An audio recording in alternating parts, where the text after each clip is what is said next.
बार फिर से दिया जाएगा अपने क्लोजिंग आर्ग्यूमेंट के लिए।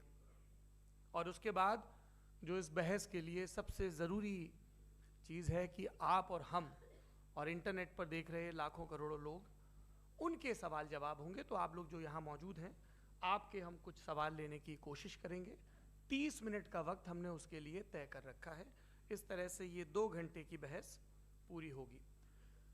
2-3 बुनियादी बातें हैं जिनका हमें ध्यान रखना है। किसी भी किस्म की नारेबाजी में हमें शरीक नहीं होना है।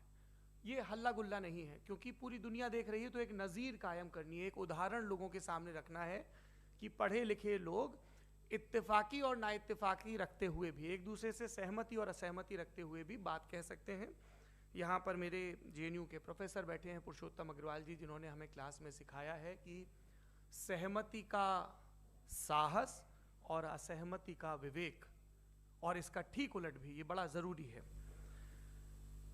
दूसरी बात, ये किसी एक धर्म के बारे में बहस नहीं है, ये बात सबको स्पष्ट होनी चाहिए। किसी धर्म को महान बताने या किसी धर्म को कमतर बताने की ये बहस नहीं है। तो यदि कोई इस उम्मीद से देख रहा है या यहाँ आया है, तो मैं आपको आश्वस्त करना चाहता हूं कि आपको नाउम्मीदी हाथ लगेगी। इस बहस में बहुत ज़्यादा धार्मिक प्रतीकों के इस्तेमाल को लेकर भी ये दोनों लोग जो अभी आपको गंभीर दिख रहे हैं, भले लोग हैं, कल शाम को चाय पर मिले थे, बहुत हंसी मजाक भी इनके बीच हुआ था, और गलबैयाँ डालते हुए एक तस्वीर भी हुई थी। ये इस बात का प्रमाण है कि इंटरनेट पर जो हल्ला मचा हुआ है उसके मुकाबले ये दोनों लोग बहुत ही अच्छे शांत ढंग से बहस के लिए राजी हो गए हैं। ट्विटर की बातें ट्विटर तक सीमित, एलन मस्क आजकल उसको एक्स कहते हैं। और अब इस बहस की शुरुआत मैं इन विद्वानों का, हालांकि इनको परिचय की जरूरत नहीं है, पर हो सकता है, हमें पत्रकारिता में सिखाया जाता है कि नेवर अज्यूम, विज्ञान भी यही कहता है।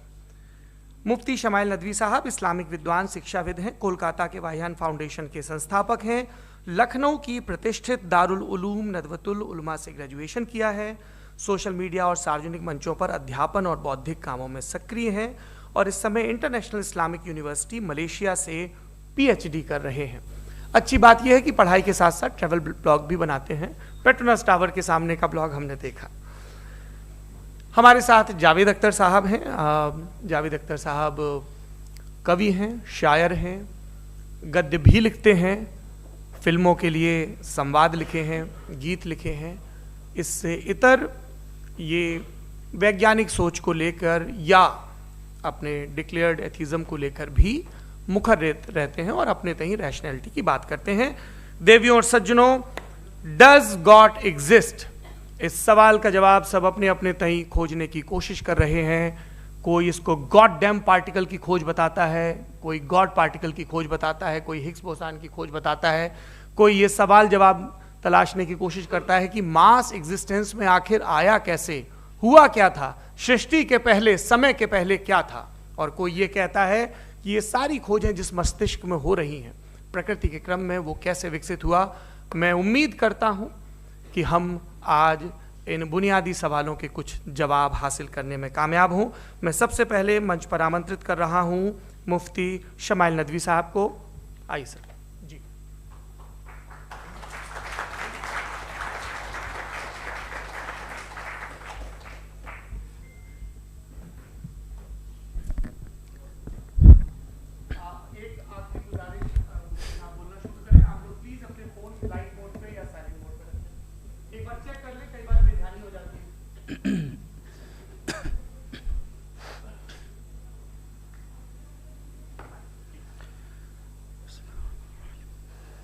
तमाम तारीफ़ें उस क्रिएटर के लिए जिसने इस यूनिवर्स को एक मकसद के तहत पैदा किया है। रिस्पेक्टेड जनाब जावेद अख्तर साहब, मिस्टर सौरभ द्विवेदी, और respected audience, thank you all for being here today. आज की डिबेट में चूंकि हम बात करने वाले हैं डज गॉड एग्जिस्ट के टॉपिक पर, तो ये एक ऐसा टॉपिक है जिसके मुताल्लिक कोई भी डिसीजन लेने के लिए अलग अलग स्टैंडर्ड्स हो सकते हैं। लिहाजा डिबेट के शुरू में ये ज़रूरी है कि हम ये जान लें कि आज के इस टॉपिक में कौन सा स्टैंडर्ड सही होगा और कौन सा गलत होगा। सबसे पहला स्टैंडर्ड जिसे मैं समझता हूं कि हमारे रिस्पेक्टेड जनाब जावेद अख्तर साहब बड़ी तेजी के साथ उसकी तरफ लपकेंगे, वो है साइंस। जबकि साइंस दर हकीकत खुदा के एग्जिस्टेंस को डायरेक्टली साबित करने या उसके एग्जिस्टेंस को डिनाई करने के लिए स्टैंडर्ड नहीं बन सकती। और उसकी वजह क्या है, ये मैं नहीं कह रहा, ये वो लोग कह रहे हैं जो साइंस के एक्सपर्ट्स हैं। नेशनल एकेडमी ऑफ साइंस कहती है science doesn't have the processes to prove और disprove the existence of God. Why? क्योंकि साइंस का ताल्लुक एम्पेरिकल एविडेंस से है और एम्पेरिकल एविडेंसेस का ताल्लुक हमारे नेचुरल और फिजिकल वर्ल्ड से है, जबकि गॉड नॉन फिजिकल और सुपर नेचुरल रियलिटी है। लिहाजा नॉन फिजिकल रियलिटी को आप उस टूल के साथ नहीं चेक कर सकते जिसका काम फिजिकल रियलिटी को तलाश करना है। लिहाजा आज इस डिबेट में गॉड की एग्जिस्टेंस को साबित करने या उसे डिनाई करने में साइंटिफिक एविडेंस को एक्सेप्ट नहीं किया जाएगा। दूसरा स्टैंडर्ड हो सकता है रेविलेशन, कि रेविलेशन के जरिए हम यह साबित करें कि गॉड एग्जिस्ट करता है या नहीं। लेकिन यह स्टैंडर्ड भी आज इररेलेवेंट है। क्यों? क्योंकि रेविलेशन मेरे नजदीक सोर्स ऑफ नॉलेज है, वैलिड सोर्स ऑफ नॉलेज है, लेकिन हमारे जावेद अख्तर साहब के नजदीक ये वैलिड सोर्स ऑफ नॉलेज नहीं है। लिहाजा आज की डिबेट में मैं एक भी एविडेंस किसी भी मजहबी स्क्रिप्चर से नहीं दूंगा ताकि जावेद अख्तर साहब के लिए वो अनएक्सेप्टेबल ना हो। तीसरा जो मेयार हो सकता है वो है ऑब्जर्वेशन, कि भाई कोई कहे कि हमें खुदा दिखाओ, अगर है तो दिखाओ, या ये कि खुदा के एग्जिस्टेंस पर एम्पेरिकल एविडेंस दो, तो ये है दर हकीकत गलत टूल का इस्तेमाल करना। ये ऐसा ही है कि जावेद साहब मुझसे ये मुतालबा करें कि मुफ्ती साहब आप मेटल डिटेक्टर के जरिए प्लास्टिक डिटेक्ट करके दिखाएं। अब चूंकि प्लास्टिक डिटेक्ट नहीं हो पा रही है लिहाजा plastic does not exist. No, you are using the wrong tool. इस टूल से प्लास्टिक को डिटेक्ट नहीं किया जाता। लिहाजा मैं समझता हूं कि गॉड के एग्जिस्टेंस पर एम्पेरिकल एविडेंस का मुतालबा करना एक बचकाना मुतालबा है और हमारे रिस्पेक्टेड जनाब जावेद अख्तर साहब इस स्टेज से अब बहुत आगे निकल चुके हैं। अब बचता है एक ही स्टैंडर्ड और वो स्टैंडर्ड है अक्ल, लॉजिक, रीजनिंग। और यही वो स्टैंडर्ड है जिसके तहत गॉड की एग्जिस्टेंस को साबित किया जाएगा या गॉड की एग्जिस्टेंस को डिनाई किया जाएगा। लेकिन चूंकि ये बहुत इंपॉर्टेंट और सेंसिटिव टॉपिक है, इसलिए लॉजिकल आर्ग्यूमेंट भी ऐसा होना चाहिए जो डेफिनेटिव हो, इनडेफिनेटिव ना हो, जो 2 और 2 4 की तरह बिल्कुल वाजे हो, जिसे लॉजिकली रिजेक्ट करना पॉसिबल नहीं हो। फॉर एग्जाम्पल हम कहें हमारे रिस्पेक्टेड मिस्टर सौरभ साहब, ये एक इंसान है और तमाम इंसान कॉन्शियस बीइंग है, लिहाजा नतीजा क्या निकला, हमारे सौरभ साहब भी कॉन्शियस बीइंग है। क्या ये इनडेफिनेट आर्ग्यूमेंट है या डेफिनेट आर्ग्यूमेंट है? ये डेफिनेट आर्ग्यूमेंट है। ये 2 और 2 की तरह वाजे है, इसमें किसी तरह जो है लॉजिकली इसको रिजेक्ट नहीं किया जा सकता। तो अगर आज हमारे जावेद अख्तर साहब ऐसी कोई अकली दलील और लॉजिकल एविडेंस दें खुदा के ना होने पर जो डेफिनेट भी हो, तो मैं ये ऐलान करता हूं कि यकीनन मैं उस एविडेंस को कबूल करूंगा और उस पर गौर करूंगा। लेकिन साथ में यह भी ऐलान कर देता हूं प्रेडिक्शन के तौर पर कि ऐसा कोई डेफिनेट आर्ग्यूमेंट कोई नहीं पेश कर सकता। दलील हम देंगे और डेफिनेटिव दलील देंगे, लॉजिकल दलील देंगे, ऐसी दलील देंगे जो एंटायर एथिस्टिक वर्ल्ड उसे रेफ्यूट नहीं कर सकती।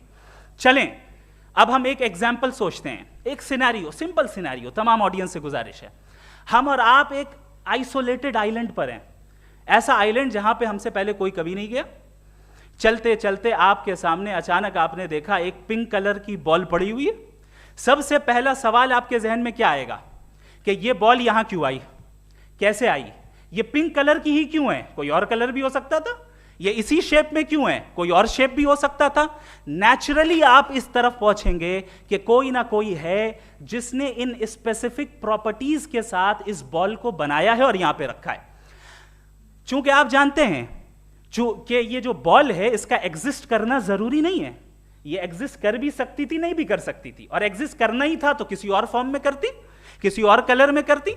अब आप इस बॉल को एक्सपैंड करते चले जाएं, एक्सपैंड करते चले जाएं, एक्सपैंड करते चले जाएं, यहां तक कि ये बॉल यूनिवर्स के साइज की हो जाए। बताइए कि क्या साइज के बढ़ जाने से सवाल बदल जाएगा? हरगिज नहीं बदलेगा। अभी भी सवाल रहेगा, ये यूनिवर्स कहां से आया, इन स्पेसिफिक प्रॉपर्टीज के साथ कहां से आया, क्यों आया, किसने बनाया, ये सवाल उस वक्त भी वैलिड रहेगा।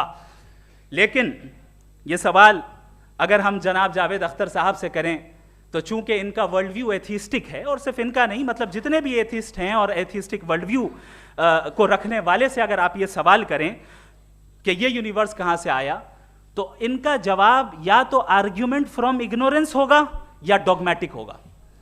या तो ये कहेंगे कि मुझे नहीं पता कि ये कहां से आया, लिहाजा गॉड डज नॉट एग्जिस्ट, ये आर्ग्यूमेंट फ्रॉम इग्नोरेंस है। या ये कहेंगे कि ये यूनिवर्स खुद ब खुद बन गया, इसका मतलब ये है कि उस बॉल को भी खुद ब खुद बन जाना चाहिए, लेकिन बॉल के ताल्लुक से ये एक्सप्लेनेशन एक्सेप्ट नहीं की जाएगी कि ये खुद ब खुद बन गई, लेकिन यूनिवर्स के ताल्लुक से कर दिया जाएगा। इसे हम दूसरे अल्फाज में डॉगमा भी कह सकते हैं। दूसरी चीज, हमारे जावेद अख्तर साहब जरूर गॉड ऑफ गैप्स की मिसाल भी जरूर देंगे, और मिसाल देंगे कि पहले ज़माने में बिजलियां कड़कती थी तो लोगों ने किसी एक खुदा की तरफ, और बारिश होती थी तो दूसरे खुदा की तरफ मंसूब कर दिया, उनके पास दलील नहीं थी। यह हमारा वर्ल्ड व्यू है ही नहीं, यह हमारा वर्ल्ड व्यू है ही नहीं, क्योंकि नेचुरल फिनोमेना के प्रोसेस की इंटरप्रिटेशन को जान लेने से यह कहां से साबित हो गया कि गॉड एग्जिस्ट नहीं करता है। इस पर मैं इंशाअल्लाह अभी आगे बात करूंगा। आप हजरात ये भी देखेंगे, और मैं ये एक्सपेक्ट करता हूं कि हमारे रिस्पेक्टेड जनाब जावेद अख्तर साहब जरूर इमोशनल आर्ग्यूमेंट्स भी देंगे, जो कि एक लॉजिकल फेलेसी है जब बात आती है ट्रुथ को डिसाइड करने में। क्यों? मिसाल के तौर पर वो कहेंगे कि अगर गॉड है तो ईविल क्यों एग्जिस्ट करता है, जबकि मैं कहता हूं ईविल का एग्जिस्ट करना गॉड के एग्जिस्ट करने की दलील है, उसके खिलाफ नहीं है। चूंकि अगर गॉड है तो हम सब उसके सामने अकाउंटेबल हैं, और अगर हम अकाउंटेबल हैं तो अकाउंटेबिलिटी के लिए ईविल का मौजूद होना जरूरी है, उसके बगैर हम अकाउंटेबल नहीं हो सकते। और अगर हम अकाउंटेबल नहीं हैं तो हम जनाब जावेद अख्तर साहब से पूछेंगे कि आप बताएं कि फिर सफरिंग इस दुनिया में क्यों है? अगर खुदा नहीं है तो सफरिंग क्यों है? और उन लोगों के जज्बे का क्या जिनके अंदर सफरिंग के बाद इंतकाम लेने का जज्बा पाया जाता है और वो इस दुनिया से ऐसे ही चले गए, क्या उनकी सारी तकलीफें बेकार चली जाएंगी? अब आ जाएं उसी एग्जाम्पल की तरफ कि बॉल, मुझसे अगर कोई पूछे इस बॉल को किसने बनाया और या इस एक्सपेंडेड बॉल को किसने बनाया, मैं कहूंगा कि चूंकि ये यूनिवर्स और इस यूनिवर्स की तमाम चीजें कॉन्टिंजेंट हैं। कॉन्टिंजेंट होने का मतलब ये होता है कि जो अपने एग्जिस्टेंस पे किसी के ऊपर डिपेंड करती हो, तो जाहिर है ये यूनिवर्स कॉन्टिंजेंट है। और अगर कोई चीज कॉन्टिंजेंट नहीं है तो मैं रिक्वेस्ट करूंगा कि मुझे दिखा दें कि कौन सी चीज यूनिवर्स में कॉन्टिंजेंट नहीं है, हम भी जरा गौर कर लें और हम भी देख लें। और जब कॉन्टिंजेंट चीजें मौजूद हैं तो फिलोसोफर्स की इस्तिलाह के मुताबिक, हम उस टर्मिनोलॉजी के मुताबिक हम उस जगह तक पहुंचते हैं और उस हस्ती तक पहुंचते हैं जिसे नेसेसरी बीइंग कहा जाता है, कि ये वो नेसेसरी बीइंग है जिसका मौजूद ना होना नामुमकिन हो। क्योंकि अगर ये मौजूद ना हो तो सारी चीजें एग्जिस्टेंस में आएंगी ही नहीं, और ये सारी कॉन्टिंजेंट चीजें उसी के ऊपर डिपेंड करती हैं। अब अगर आप ये सवाल करते हैं कि फिर उस हस्ती को किसने बनाया, फिर उसका कॉज क्या है, फिर उसका कॉज क्या है, फिर उसका कॉज क्या है, और एंडलेसली चले जाएं, इसे हम कहते हैं इन्फिनिट रिग्रेस ऑफ कॉजेज, जो कि लॉजिकल फेलेसी है। कॉन्सेप्चुअली इन्फिनिटी पॉसिबल है। मिसाल के तौर पे न्यूमेरिकल्स 1 2 3 गिनते चले जाएं, इन्फिनिट नंबर्स हैं। मैं कॉन्सेप्चुअली बात नहीं कर रहा, प्रैक्टिकली रियलिटी में साबित करके दिखाएं कि infinite regress of causes possible हैं या नहीं। अगर पॉसिबल हैं तो हम मान लेंगे, मिसाल दे दें, और पॉसिबल नहीं है तो एक ही ऑप्शन बचता है जिसे हम कहते हैं नेसेसरी बीइंग। ऐसी नेसेसरी बीइंग जो इंडिपेंडेंट है, क्योंकि अगर वो डिपेंडेंट हुई तो वो नेसेसरी नहीं रहेगी। ऐसी इंडिपेंडेंट बीइंग जो इटर्नल है, अगर वो इटर्नल नहीं होगी, उसकी बिगिनिंग होगी तो वो खुद कॉन्टिंजेंट है। ऐसी बीइंग जो पावरफुल है, क्योंकि कॉन्टिंजेंट को एक्चुअलाइज करने के लिए पावर चाहिए। ऐसी बीइंग जो इंटेलिजेंट है और नॉलेजेबल है, क्योंकि ये यूनिवर्स स्पेसिफिक फॉर्म और स्पेसिफिक लॉज ऑफ नेचर के तहत प्रिसाइजली चल रहा है। Thank you. थैंक यू मुफ्ती साहब। मैं इन दलीलों के बाद जावेद अख्तर साहब से गुजारिश करूंगा, आप बैठ के बोलना चाहेंगे या बाहर? जी।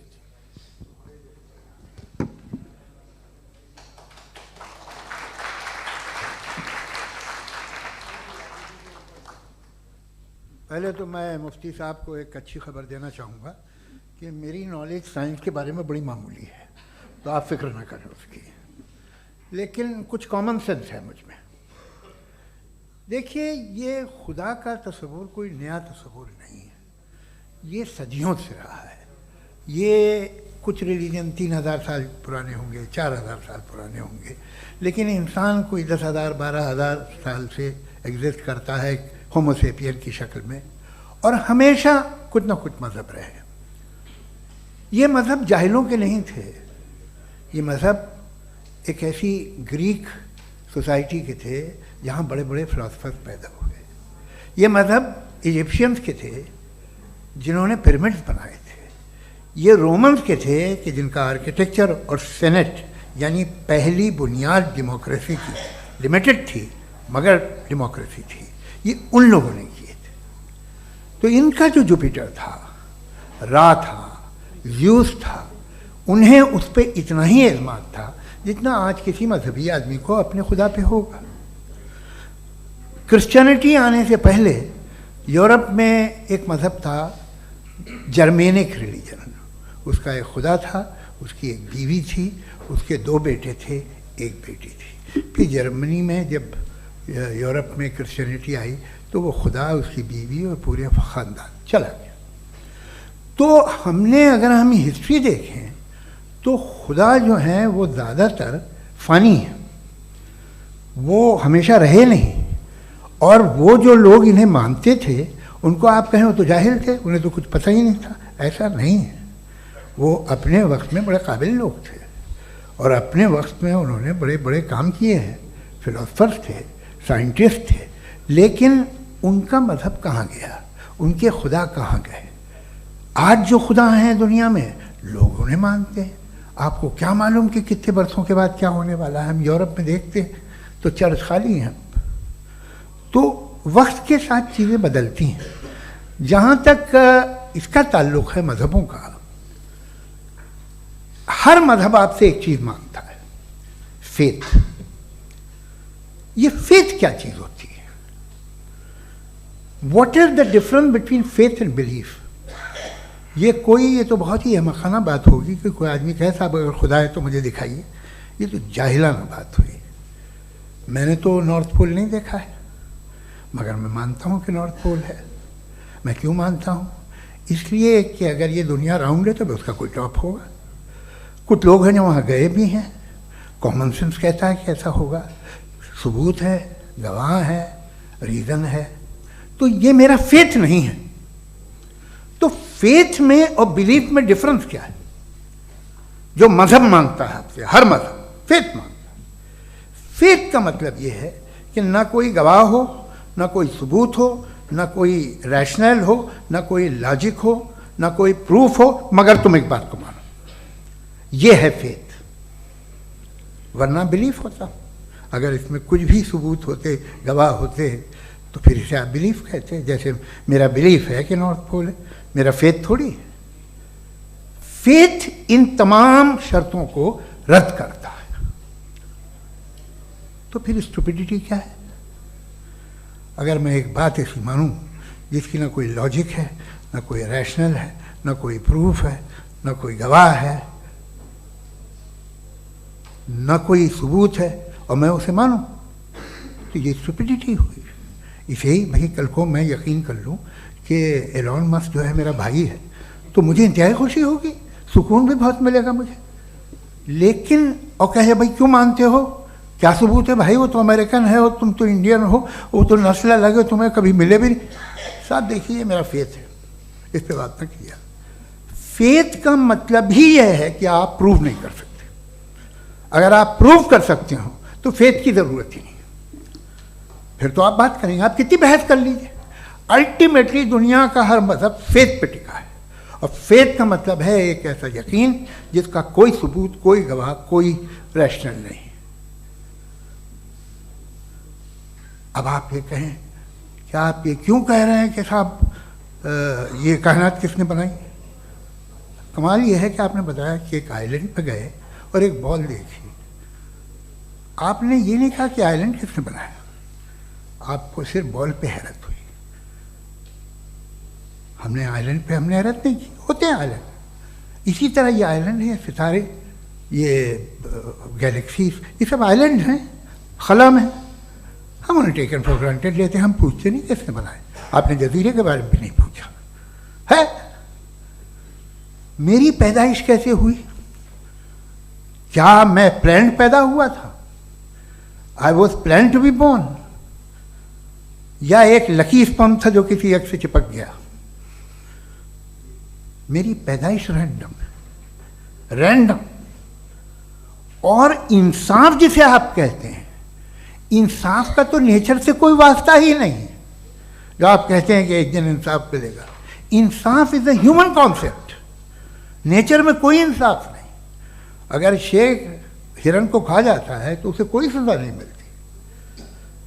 अगर एक आंधी आती है और हरे भरे पेड़ों को उखाड़ के फेंक देती है तो आंधियों की जेल नहीं होती है।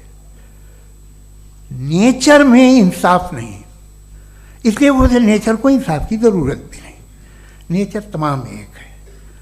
अब हम कहें कि साहब ये देखिए जो मैंने खाना खाया था ये मेरी आंख तो नहीं यूं कर दिया उसे, तो इसे सजा मिलनी नहीं, वो सिस्टम है, ऐसे ही चल रहा है। नेचर बगैर इंसाफ के है। इंसाफ इज अ ह्यूमन कॉन्सेप्ट। तो जो आपसे कहता है कि मैं तुम्हें इंसाफ दूंगा, वो इंसानी जहन की पैदावार है। ये नेचुरल है ही नहीं, ये आसमानी है ही नहीं। नेचर का तसव्वुर, इंसाफ का तसव्वुर। भाई आप साथ मिलते हैं, अब आप लेफ्ट हैंड ड्राइव कर लें, ये क्या है? तमाम सच, तमाम नेकी, तमाम शराफत लेफ्ट हैंड ड्राइव है। वरना क्या होगा, या तो आप क्रॉस कर देंगे, आपका एक्सीडेंट हो जाएगा, या आप किसी को मार देंगे, या ट्रैफिक जैम हो जाएगा। झूठ, बेईमानी, रिश्वतखोरी, ये तमाम जो है driving on the wrong side है। इसके ऊपर कुछ नहीं। ये तो हमने बनाया, जैसे हमने लेफ्ट हैंड ड्राइव बनाई है। ये कॉन्सेप्ट ऑफ इंसाफ जो है ये हमारा है, इसका नेचर से कोई वास्ता नहीं। शेर खा जाता है हिरन को, उसे जेल होती है क्या? कुछ भी नहीं, है ही नहीं। तो ये जो दुनिया के रिलीजन प्रॉमिस करते हैं आपसे इंसाफ, इसी से मालूम होता है कि ये मैन मेड है। ये तसव्वुर कहीं और का है ही नहीं। जो नेचर है, कुछ लोग कहते हैं नेचर ही खुदा है, तो नेचर में तो इंसाफ नहीं कहीं। और आप वादा कर रहे हैं कि तुम्हें मरने के बाद इंसाफ मिलेगा। मुझे अगर मिलेगा तो मैं बहुत खुश होऊंगा, लेकिन मैं यकीन नहीं कर पाता हूँ, इसलिए कि मैं फेथ नहीं पैदा कर सकता। The very fact that religions demand faith, इसका मतलब है कि उनके पास जस्टिफिकेशन नहीं है। अच्छा था, फिर रिलीजन अगर मॉडरेशन में है, कोई सा भी नहीं, वो आप में कुछ खूबियाँ भी पैदा करता होगा। देखिए उससे ये फ़ायदा है, वो फ़ायदा है। अल्कोहल जो है वो ज़्यादातर दवाओं में यूज़ होती है, और एक सर्वे किया गया था अमेरिका में कि लॉन्जिटिविटी किन लोगों की है। तो एक तरफ वो लोग थे जो शराब पीते ही नहीं थे, और एक तरफ वो थे जो एक बोतल शराब रोज़ पीते थे। सबसे ज़्यादा लंबी उम्र उनकी है जो 2 पैक नाप के शराब पीते हैं और खाना खाते हैं। मगर हम शराब को बुरा समझते हैं, मैं भी बुरा समझता हूँ। क्यों? ऐसा होता नहीं। कुछ चीज़ों में आदत होती है कि वो बढ़ती है। आज तक में एक आदमी दूध पीता है, आप 10 साल बाद भी मिलेंगे तो एक ही गिलास पीता होगा। ऐसा नहीं होता, सुबह से दूध पीता रहता है। मिल्कोहलिक मैंने नहीं देखे, अल्कोहलिक होते हैं। ये टेंडेंसी है मजहब की कि वो बढ़ता है, जैसे कैंसर बढ़ता है, जैसे शराब बढ़ती है। कुछ लोग होंगे जो उसे सही तरह से यूज़ करते हैं। मुझे यकीन है कि हमारे मुफ्ती साहब भी उनमें से एक हैं, इनसे बहुत खुशी हुई मुझे इनसे मिलकर।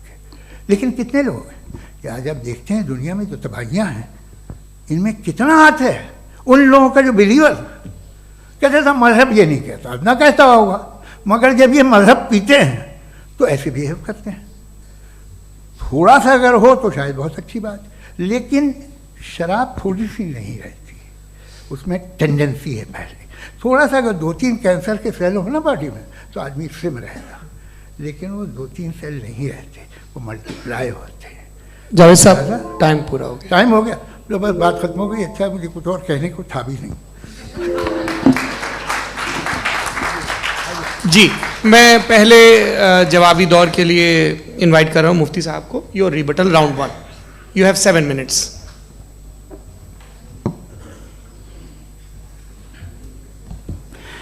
Thank you very much Javed साहब, आपकी बात को सुनकर बड़े महजूज हुए हम लोग। महजूज, do you understand? We enjoyed. Okay, अब थोड़ा सा लॉजिकली उसको हम लोग देखते हैं। दरअसल हम लोगों ने कल गुजारिश की थी मुफ्ती साहब से भी, जावेद साहब से भी, कि हिंदुस्तानी ज़बान आम फहम सबको समझ में आ जाए और जहाँ कहीं आप मुश्किल शब्द इस्तेमाल करें वहाँ बताते भी चलें। Thank you. तो सबसे पहले हमारे रिस्पेक्टेड जावेद साहब ने हवाला दिया कि खुदा फ़ानी है। कितने मजहब आगे चले गए, किसी ने जुपिटर को खुदा माना, किसी ने किसी को माना। मैं कहता हूँ जिसने कॉन्टिंजेंट चीज़ को खुदा माना, गलत माना, वो खुदा ही नहीं, वो खुदा ही नहीं है। हम तो नेसेसरी बीइंग को साबित करने बैठे हैं, वो नेसेसरी कॉज जो इटरनल है, जो अबदी भी है और अजली भी है। हम किसी और को साबित करने नहीं बैठे। दूसरी चीज उन्होंने कहा कि फेथ एंड बिलीफ, ये एक ऐसी डेफिनेशन है फेथ की जो इन्होंने पहली मर्तबा पेश की है, या माफ कीजिएगा इन्होंने पहली मर्तबा पेश नहीं की है, रिचर्ड डॉकिंस ने पहली मर्तबा पेश की है। मुझे मालूम है ये सोर्स कहां से है। एपिस्टेमोलॉजिकली फेथ और बिलीफ का फर्क आप इस तरह नहीं कर सकते सर। फेथ सही भी होता है, गलत भी होता है, बिलीफ सही भी होता है, गलत भी होता है। जो लॉजिक, रीजन और एविडेंस से बैक्ड होगा वो फेथ सही होगा। और आप जिस फेथ की बात कर रहे हैं कि इलॉजिकल है और उसके पीछे नहीं है, तो we are on the same page. हम नहीं मानते उस फेथ को, जो फेथ ऐसा हो जिसके पीछे कोई लॉजिक ना हो, एविडेंस ना हो, हम नहीं मानते। हम तो उस फेथ के कायल हैं जिसके पीछे लॉजिक हो और एविडेंस हो। तो बिलीफ सही भी होता है, गलत भी होता है, फेथ भी सही होता है और गलत भी होता है। तो आज फेथ और बिलीफ के डिफरेंस पे बात नहीं हो रही है। आज आप चाहे फेथ एक्सेप्ट कर लें या बिलीफ एक्सेप्ट कर लें, आज ये बात होगी कि ट्रूथ क्या है, चाहे ट्रू बिलीफ सही है या ट्रू फेथ सही है, और फॉल्स फेथ क्या है और फॉल्स बिलीफ क्या है, बात इस पे हो रही। दूसरी चीज इन्होंने पूछा, स्टुपिडिटी फिर क्या है? अगर फेथ रिलीजन स्टुपिडिटी नहीं है तो और क्या है? चूंकि फेथ का मुतालबा करते हैं तो स्टुपिडिटी क्या है? मैं कहता हूं स्टुपिडिटी एथिज्म है। उसकी वजह यह है कि आप एक सड़क पे जा रहे हो और आप किसी गार्डन में जाएं और देखें वहां लिखा है फूलों के साथ I love Javed Akhtar, and I really do, I love you sir. So जब आप वहां पर पहुंचे तो वहां पहुंचकर अब ये बताएं, क्या आप ये कहेंगे वाह what a natural selection?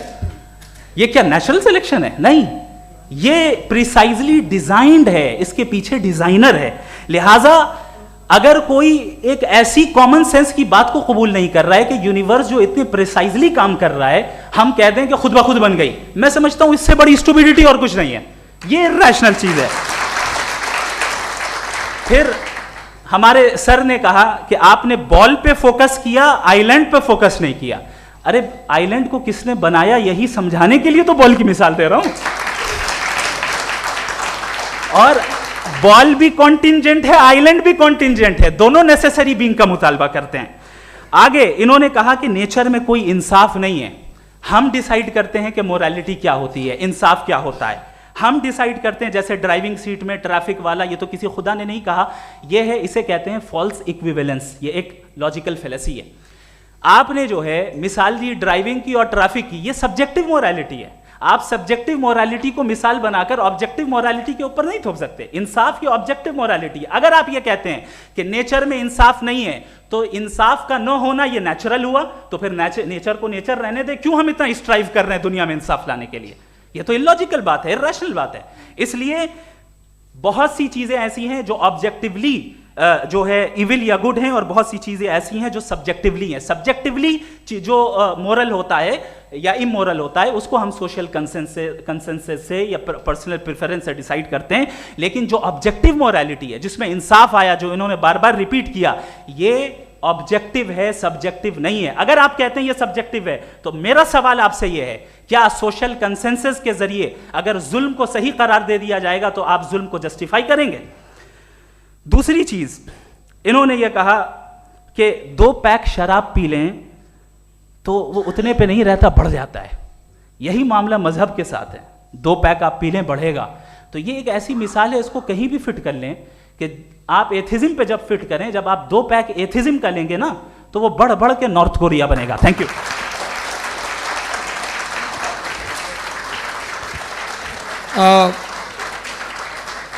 First round के रिबटल के लिए मैं जावेद साहब को इनवाइट कर रहा हूं। आपके पास 7 मिनट का वक्त है, रीसेट कर दीजिएगा प्लीज। मुझे इस बात की खुशी है कि मुफ्ती साहब ने भी मान लिया कि नेचर में कोई इंसाफ नहीं है। तो कोई भी चीज़ जो इंसान ने नहीं बनाई है उसमें इंसाफ नहीं होता है। एक बात मैं आपसे अर्ज़ करूँ, ज़रा पता लगा लीजिएगा, ये जो आप बाग में जाते हैं बेहद खूबसूरत फूल देखते हैं ना, इनमें से कोई नेचुरल नहीं है। ये सारे फूल क्रॉस करके बनाए गए हैं। जो जंगल में फूल होते हैं नहायत मामूली होते हैं, ये फूल इंसानों ने बनाए हैं। जो आप बाग में देख के वाह वाह कहते हैं, ये इंसानों के बनाए हुए हैं। डिफरेंट फूलों को क्रॉस करके, डेवलप करके, फिर क्रॉस करके इस तरह से बनाए गए। नेचुरल फ्लावर नहीं। किसी जंगल वीरान में जाके आप गुलाब के फूल नहीं देखेंगे। ये सब बनाए हुए इंसान ने, बहुत से काम इंसान ने किए हैं। बाकी है कि आपने मेरी एक बात का जवाब नहीं दिया, जिससे मुझे शिकायत है कि फेथ क्या है और आप फेथ मांगते क्यों हैं मुझसे। आप तो लॉजिकल हैं, आपके पास तो सारे रैशनल्स हैं, आपके पास सारे सबूत हैं, तो आपको फेथ की डिमांड क्यों करते हैं कि भाई तुम सरेंडर कर दो और सवाल मत करो। कोई मजहब सारे सवाल करने की इजाज़त नहीं देता है और मना करता है कि ज़्यादा सवाल ना करो, बह जाओगे तुम। आप क्यों रोकते हैं? हकीकत यह है कि इंसानी तारीख क्या है। इंसानी तारीख ये है कि दुनिया में 2 तरह के लोग हुए हैं। एक वो जिन्होंने अपनी लाइल्मी की परस्तिश की है, दूसरे वो जिन्होंने अपनी इग्नोरेंस या लाइल्मी से झगड़ा किया है और मालूम किया है कि क्या है। ये जो आप कह रहे हैं, आज आप हैरान हैं कि भाई ये यूनिवर्स कैसे बनी। लोग हैरान थे कि सूरज डूबता है तो इधर से कैसे निकलता। और आप एक कदम जाके हमेशा का मानने को तैयार है, एक कदम पीछे ही मान जाइए। भाई आप इसके बाद जाते हो, कहते सवाल ना करना कि ये कहाँ से आया, ये पावर तो हमेशा से हमेशा रहेगी। तो आप यूनिवर्स के बारे में मानने में क्या तकलीफ है? एक कदम पहले रुक जाइए, ये हमेशा से थी या नहीं थी हमें मालूम नहीं है। और ये कहना कि हमें मालूम नहीं है, कमाल ये है कि दुनिया के सारे मजहब सब जानते हैं ये दुनिया कैसे बनी थी, कैसे मिटेगी, मरने के बाद क्या होगा, इनको सब इल्म है। इनको किसी को डायनासोर होते थे पहले ये नहीं पता था, किसी को नहीं पता। किसी भी दुनिया की मजहबी किताब में डायनासोर का जिक्र नहीं है। लेकिन बाकी सब बातें, how to make universe in 4 easy lessons and बाकी सब पता है। जिसको सब पता है वो गड़बड़ है। हम में ये इंकिसार, ये ह्यूमिलिटी होनी चाहिए कि हम ये कहें कि हमें ये बहुत सारी बातें नहीं मालूम, लेकिन हम उनकी परस्तिश ना करें, अपनी लाइल्मी को की परस्तिश ना करें, हम उसे पता लगाने की कोशिश करें। जिस दुनिया में आप बैठे हैं सर, ये हॉल जो है, ये इलेक्ट्रिसिटी जो है, ये माइक जो है, जिस हवाई जहाज से आप आए थे, वो जिस कार से आप यहाँ आए हैं, ये सब उन लोगों की बनाई हुई है जिन्होंने सवाल किए थे। ये दुनिया जिसमें आप आज आराम से हैं, ये उन लोगों की बनाई है कि जिन्होंने सवाल किए थे। और हर स्टेज पे इन सवालों को मकरूह कहा गया था, गलत कहा गया था। आप ज़रा तारीख पढ़िए, एक बड़ी दिलचस्प किताब है बर्ट्रैंड रसेल की, जिसमें उसने रिलीजन एंड साइंस कि कब से रिलीजन जो है साइंस के अगेंस्ट है। और हद तो ये है कि भाप के इंजन के खिलाफ थे, स्टीम इंजन के भी खिलाफ थे, और फतवे हुए उन पर, वेटिकन ने दिए। तो ये हमेशा, अभी जैसे ही ये राइट विंगर आते हैं अमेरिका में पावर में, तो वो जो अपना ये क्या बोलते हैं उसे, सीड क्या वर्ड है, सीड क्या जो, हाँ नहीं सीड जो होते हैं जिन पे जी नहीं भाई, वो जो ह्यूमन बॉडी के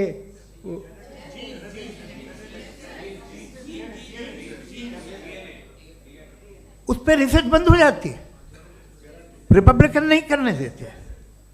अरे भाई इतना डर क्या है तुम्हें? एक ज़माने में बहुत नाराज़ थे ये सारे मजहबी लोग कि ये इंसान तो इंसान बनाने की कोशिश कर रहा है।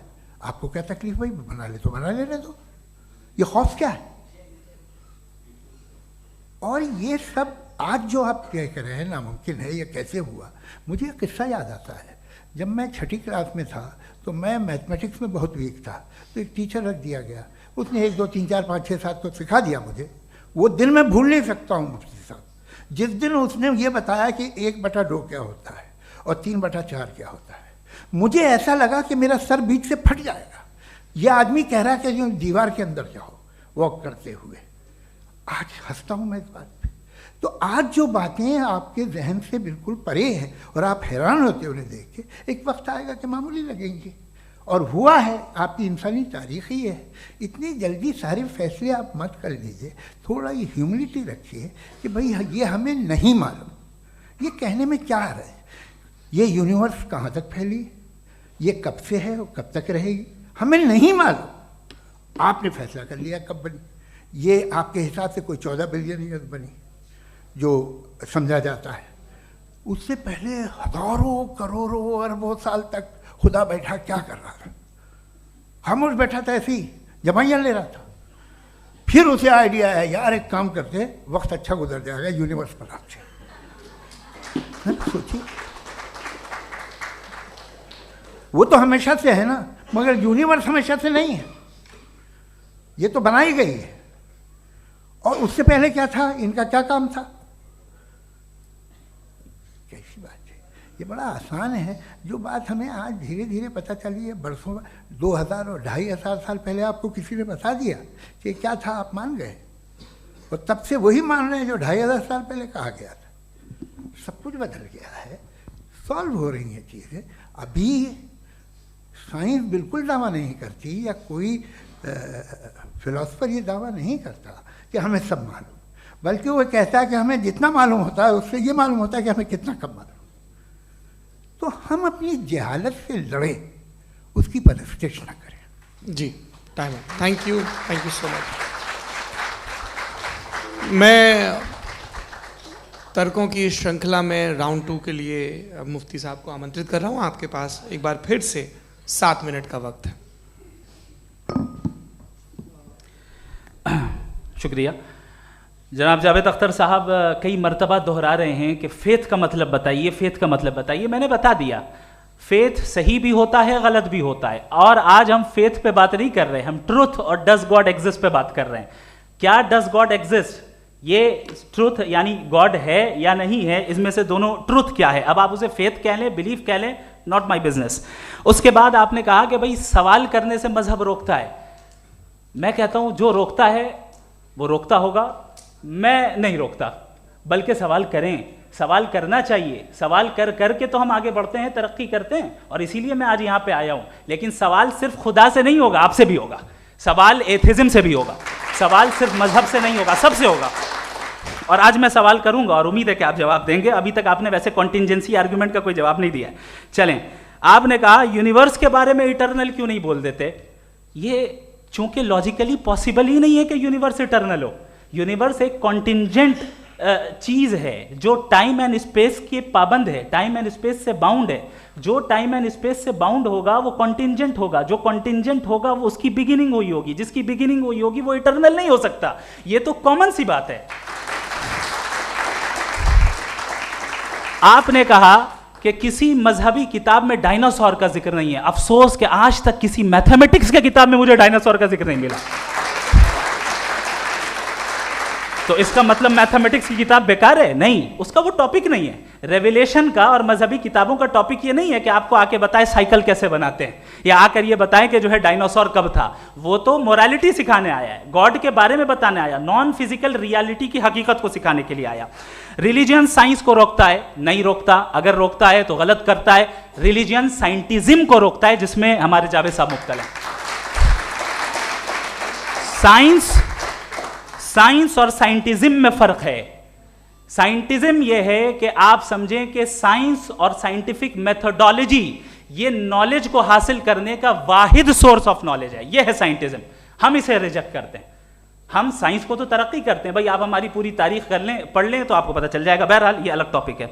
उसके बाद इन्होंने एक लफ्ज़ कहा, वेटिकन ने फतवा दिया। वेटिकन का फतवे से कोई ताल्लुक नहीं है, दोनों कॉन्ट्राडिक्टरी अल्फाज हैं। उसके बाद उन्होंने कहा कि भाई हमें नहीं मालूम। अगर नहीं मालूम तो क्लियरली कह देना कि नहीं मालूम है, इसमें क्या हर्ज है। तो वही तो मैं कह रहा हूं ना कि आप कह दें कि नहीं मालूम, लेकिन क्लेम क्यों कर रहे हैं कि गॉड एग्जिस्ट नहीं कर रहा है? आप कह दें नहीं मालूम है, हो सकता है हो सकता ना हो, लेकिन आप क्लेम कर रहे हैं. The moment you say God does not exist, this is a claim, and now the burden of proof is upon you too, जैसे हमारे ऊपर है.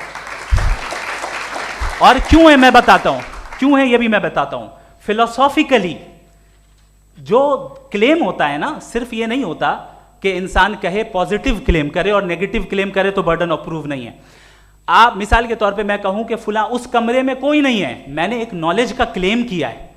उस कमरे में कोई नहीं है, मैंने एक नॉलेज का क्लेम किया. या तो मैं कहूं मुझे नहीं पता, हो भी सकता है नहीं भी हो सकता है, this is not a claim. लेकिन जब मैं कह रहा हूं कि वहां कोई नहीं है या मैं कह रहा हूं वहां कोई है, दोनों क्लेम है और दोनों के ऊपर बर्डन ऑफ प्रूफ है. हमारे ऊपर भी बर्डन ऑफ प्रूफ है. मैंने कंटिजेंसी आर्ग्यूमेंट दिया, इसे तोड़कर दिखाइए. आखिरी चीज, इन्होंने कहा कि खुदा दुनिया बनाने से पहले 150 साल पहले या करोड़ों साल पहले क्या कर रहा था. अरे हजरत, चलें बहरहाल मैं जवाब दे देता हूं. आप हमारे रिस्पेक्टेड पर्सनालिटी हैं, अगर आप नहीं होते तो मैं ऐसे एंटरटेन ही नहीं करता. टाइम, ये 100 साल पहले या 100 साल बाद, पहले बाद में अभी, ये वो अल्फाज हैं जिनका ताल्लुक टाइम से है. टाइम शुरू ही हुआ है यूनिवर्स की बिगिनिंग के बाद, तो उसके पहले खुदा क्या कर रहा था? सवाल इलॉजिकल है, ये फेलेसी है.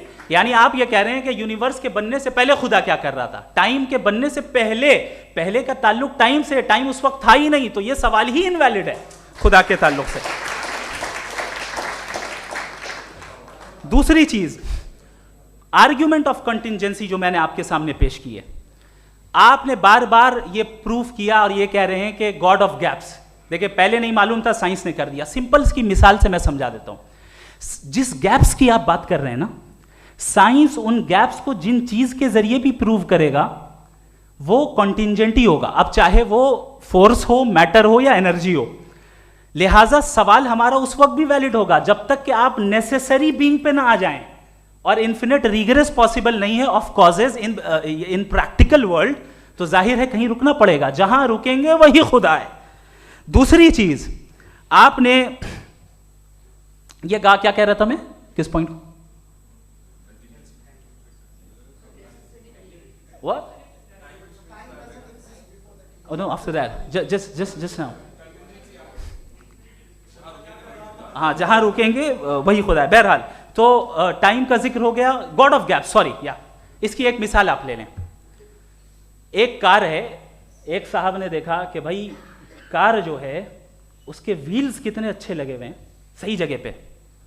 स्टीयरिंग जो है कितने अच्छे जगह पे लगी हुई है, और सीट्स कितने वेल डिजाइंड है, कितनी प्रिसाइजली ये कार काम कर रही है. तो जरूर कोई ना कोई इसे क्रिएट किया है, किसी ने क्रिएट किया है. अब जावेद साहब आए और कहे, अरे जनाब बोनेट खोलिए, इसमें इंजन है, इंजन इस कार को चला रहा है, hence prove no one has created the car. This is illogical, this is irrational. आपने इंजन के जरिए उस गैप को तो साबित किया, लेकिन क्या उससे कार की जो क्रिएशन है और उसका जो क्रिएटर है ये इम्पॉसिबल हो जाए? ऐसा पॉसिबल है? उसका सवाल खत्म हो जाए, ऐसा पॉसिबल है? नहीं. आपने गैप्स को फिल करके, कॉन्टिंजेंट चीजों से गैप्स को फिल करके हमारे ऑब्जर्वेशन को और ब्रॉड कर दिया. अब हमें और पता चल गया कि ये जो कार है इसका सिस्टम कितना ज्यादा कॉम्प्लेक्स है. पहले कम समझते थे, अब कॉम्प्लेक्सिटी और ज्यादा वाजे हो गई. अब हमें समझ में आ रहा है कि हमारी सर्टेनिटी और बढ़ गई कि जरूर इस कार को किसी ना किसी ने बनाया. यही मामला यूनिवर्स का है. साइंस हमेशा फिजिकल वर्ल्ड की चीजों को ही फिल करती जाएगी और फिजिकल चीजों से ही करती जाएगी, चूंकि एम्पेरिकल एविडेंस का ताल्लुक फिजिकल वर्ल्ड से है. आप साइंस के जरिए मेटाफिजिकल रियलिटी को कभी साबित नहीं कर सकते. ये रॉन्ग टूल का इस्तेमाल करना है. ये वही काम है कि आप मेटल डिटेक्टर से प्लास्टिक डिटेक्टर करने चलें, जो कि जाहिर है सही नहीं है. Thank you.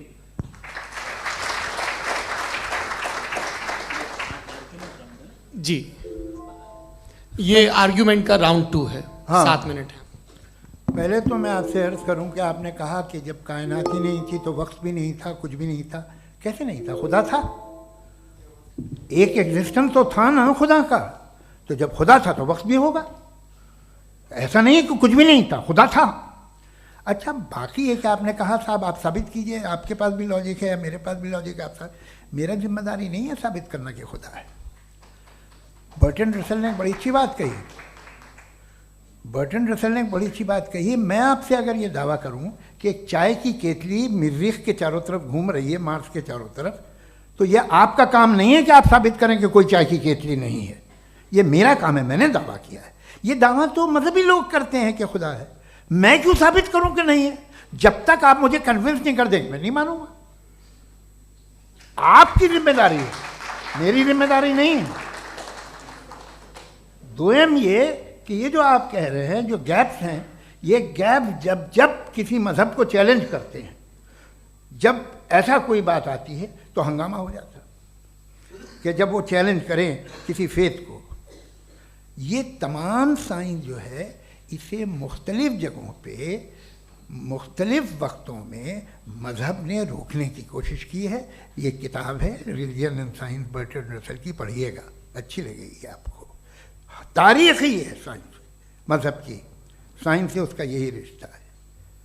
अच्छा, अब ये हम सोचें कि बहरहाल ये वजूद जो है मजहब और ये बिलीव इन गॉड इंसान को बेहतर बना देता है, तो एक काम कीजिए, हिंदुस्तान वर्ल्ड का नक्शा लीजिए और मार्क कीजिए कि रिलीजन कहाँ कहाँ ज़्यादा है, कहाँ कहाँ, चाहे वो लैटिन अमेरिका हो या मिडल ईस्ट हो या फार ईस्ट हो या हिंदुस्तान के वो इलाके जहाँ मजहबियत ज़्यादा है। रख दीजिए नक्शा अलग। अब दूसरा नक्शा कि कहाँ कहाँ नाइंसाफ़ी, रिप्रेशन, औरतों के हुकूक की पामाली, जुल्म, डिक्टेटरशिप कहाँ है, नक्शा एक ही होगा। तो आप मुझे बताएं कि जो इसका तरकीब इस्तेमाल क्या है, खुदा का तरकीब इस्तेमाल तो बताइए। आप छोटी सी दवा सड़क पे बेचते हैं, उसकी भी तरकीब इस्तेमाल बताते हैं। इसके इस्तेमाल से तो फ़ायदा ही नहीं हुआ किसी को। जो सारे के सारे ख़राब मुल्क हैं, ख़राब समाज है, वो सारे जुल्म खुदा के नाम पे करते हैं। वो गलत करते हैं, सही करते हैं, मुझे क्या लेना देना उससे। इस्तेमाल से मालूम होता ना। एक विस्की की बोतल कभी शायद देखी हो आपने, लाल रंग की होती है, उस पर रोशनी और छपड़ा इंतहाई खूबसूरत लगती है, क्या बिगाड़ रही है किसी का? उसका इस्तेमाल गलत है, इसलिए आप उसे नापसंद करते हैं। इसका इस्तेमाल गलत है, इस तसव्वुर का इस्तेमाल ही गलत है और हमेशा से गलत हुआ है। आप देख लीजिए, इंसानी तारीख देख लीजिए, आज देख लीजिए, हिंदुस्तान देखिए, दुनिया देख लीजिए, क्या हो रहा है। इसे कैसे इस्तेमाल कर रहे हैं? फेथ वाले लोग क्या फेयर हैं, जस्ट हैं, जो अपने खुदाओं पे यकीन रखते हैं, वो किस तरह के लोग हैं? वो लोगों को इंसाफ देते हैं, वो बेहतर इंसान बने। तो इस दवा का फ़ायदा क्या है? चलो बहुत फ़ायदा हो रहा तो मैं इस्तेमाल कर लूँगा, मैं मुझे तो इस दवा का कोई फ़ायदा दिखता ही नहीं। मुझे तो ऐसा लगता, मैं एक और बात बताऊं, अगर कोई आदमी मजहबी है और अच्छा आदमी है तो मैं उसकी बहुत इज्जत करता हूँ, इसलिए कि मेरा ख्याल है मजहबी आदमी का अच्छा होना मुझसे अच्छा होने से ज़्यादा मुश्किल है। भाई हर चीज़ की एक लिमिट है। आप इतना भाग सकते हैं, इतना नहीं भाग सकते, इतना वजन उठा सकते, इतना नहीं उठा सकते, इतना दूर देख सकते हैं, इतना दूर नहीं देख सकते। उसी तरह कॉमन सेंस कहता है कि आप में नेकी का भी एक कोटा होगा। अब आप अगर सुबह जाते हैं अपनी इबादत गाह और इबादत करते हैं तो बाहर निकलते हैं तो आप तो यही महसूस करते हैं कि आपने एक बहुत अच्छा काम किया, आपकी नेकी का एक बहुत बड़ा कोटा खर्च हो गया जिससे किसी का कोई फ़ायदा नहीं। मैं तो नहीं जाता हूँ तो मुझे तो किसी को खाना खिलाना पड़ेगा, किसी बेवा की मदद करनी पड़ेगी, मैं अपना कोटा कैसे कंज्यूम करूं? आप अपना कोटा, सारे मजहबी लोग इंतहाई यूजलेस कामों में यूज़ करते हैं। उसके बाद भी अगर आप में बच्ची है थोड़ी सी शराफत तो भाई वाह क्या बात है।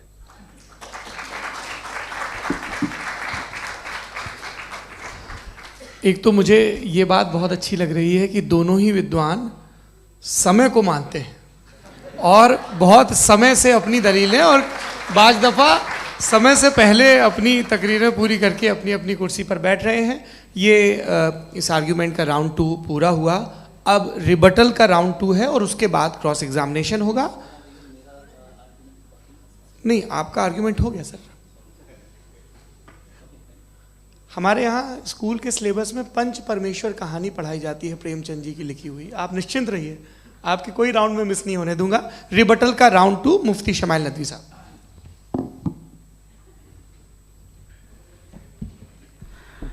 असल में जो हकीकी प्रॉब्लम है, असल प्रॉब्लम है, वो ये है कि जावेद साहब के पास कॉन्सेप्ट ऑफ गॉड क्लियर नहीं है। इन्होंने कहा कि कायनात से पहले खुदा तो था, तब भी तो टाइम होगा। ये टाइम कायनात का हिस्सा है। हम खुदा, उस खुदा को मानते हैं, नेसेसरी बीइंग का टाइमलेस होना जरूरी है, चूंकि वो टाइम का क्रिएटर है। जब उसने टाइम को क्रिएट किया तो वो खुद टाइम पे कैसे होगा? उसने जब स्पेस को क्रिएट किया तो खुद स्पेस में कैसे होगा? अगर वो टाइम एंड स्पेस को पहले से ही उसका पाबंद है तो फिर किस चीज को उसने क्रिएट किया? लिहाजा ये सवाल गलत है कि खुदा था तो टाइम होगा। बिल्कुल नहीं, टाइम के पाबंद हम हैं, खुदा नहीं है। हम फिजिकल वर्ल्ड से ताल्लुक रखते हैं, वो मेटाफिजिकल रियलिटी है। दूसरी चीज इन्होंने मिसाल दी कि चाय की केतली हवा में घूम रही होगी, और पता नहीं शायद वो बर्टन रसल का उन्होंने हवाला दिया। बहरहाल यही प्रॉब्लम है। प्रॉब्लम यही है कि हम चीजों के दरमियान डिफरेंशिएट नहीं कर पाते। ये जो आपने मिसाल दी ये इमेजिनेशन है, और मैं जो साबित कर रहा हूं वो लॉजिकल नेसेसिटी है। आप इमेजिन करने आए तो कुछ भी करें, जुपिटर में पिंक एलिफेंट होगा, यूनिकॉर्न होगा, करें, उससे कायनात पे क्या फर्क पड़ता है? उससे आप लॉजिकल नेसेसिटी साबित नहीं कर सकते। मैं तो उस प्राइम कॉज की बात कर रहा हूं, उस नेसेसरी बीइंग की बात कर रहा हूं, जिसके बगैर इस कायनात का एग्जिस्टेंस मुमकिन नहीं है। दूसरी चीज, मजहब को साइंस चैलेंज करती है वगैरह वगैरह, ये हमारा टॉपिक ही नहीं है। मैं इस पे बात करूंगा तो फिर मेरा वक्त चला जाएगा। मजहब के ऊपर चूंकि हमारी डिस्कशन नहीं है, साइंस को मजहब और बिलखुसूस मैं और हमारा वर्ल्ड व्यू कम अज कम साइंस को पीछे नहीं करता है, साइंटिज्म की मजम्मत करता है। इसकी वजाहत मैंने पहले कर दी। दूसरी चीज इन्होंने कहा वर्ल्ड का नक्शा लीजिए, वर्ल्ड मैप लीजिए, दो अलग अलग जगह की। हजरत मैंने ये होमवर्क किया था, और मैंने मिडिल ईस्ट का एक नक्शा लिया और यूरोप का एक नक्शा लिया। ये मजहबी इलाका और ये लिबरल और एथीस्ट इलाका। मुझे पता चला कि सबसे ज्यादा रेप केसेस जो हैं वहां पर है।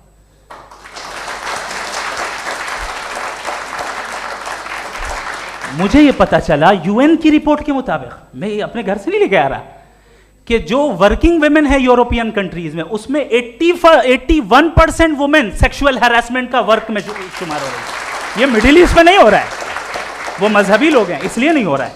दूसरी चीज आपने ये कहा कि मजहबी आदमी का अच्छा होना हमारे अच्छे होने से बहुत मुश्किल है, बहुत मुश्किल है। तो इसका मतलब यह है कि गॉड के अलावा आपके पास अच्छे और बुरे का कोई स्टैंडर्ड है। मैं चाहूंगा कि कन्वर्सेशनल स्टाइल वाली डिस्कशन और सेगमेंट पे इसी पे बात कर लेते हैं। Thank you very much.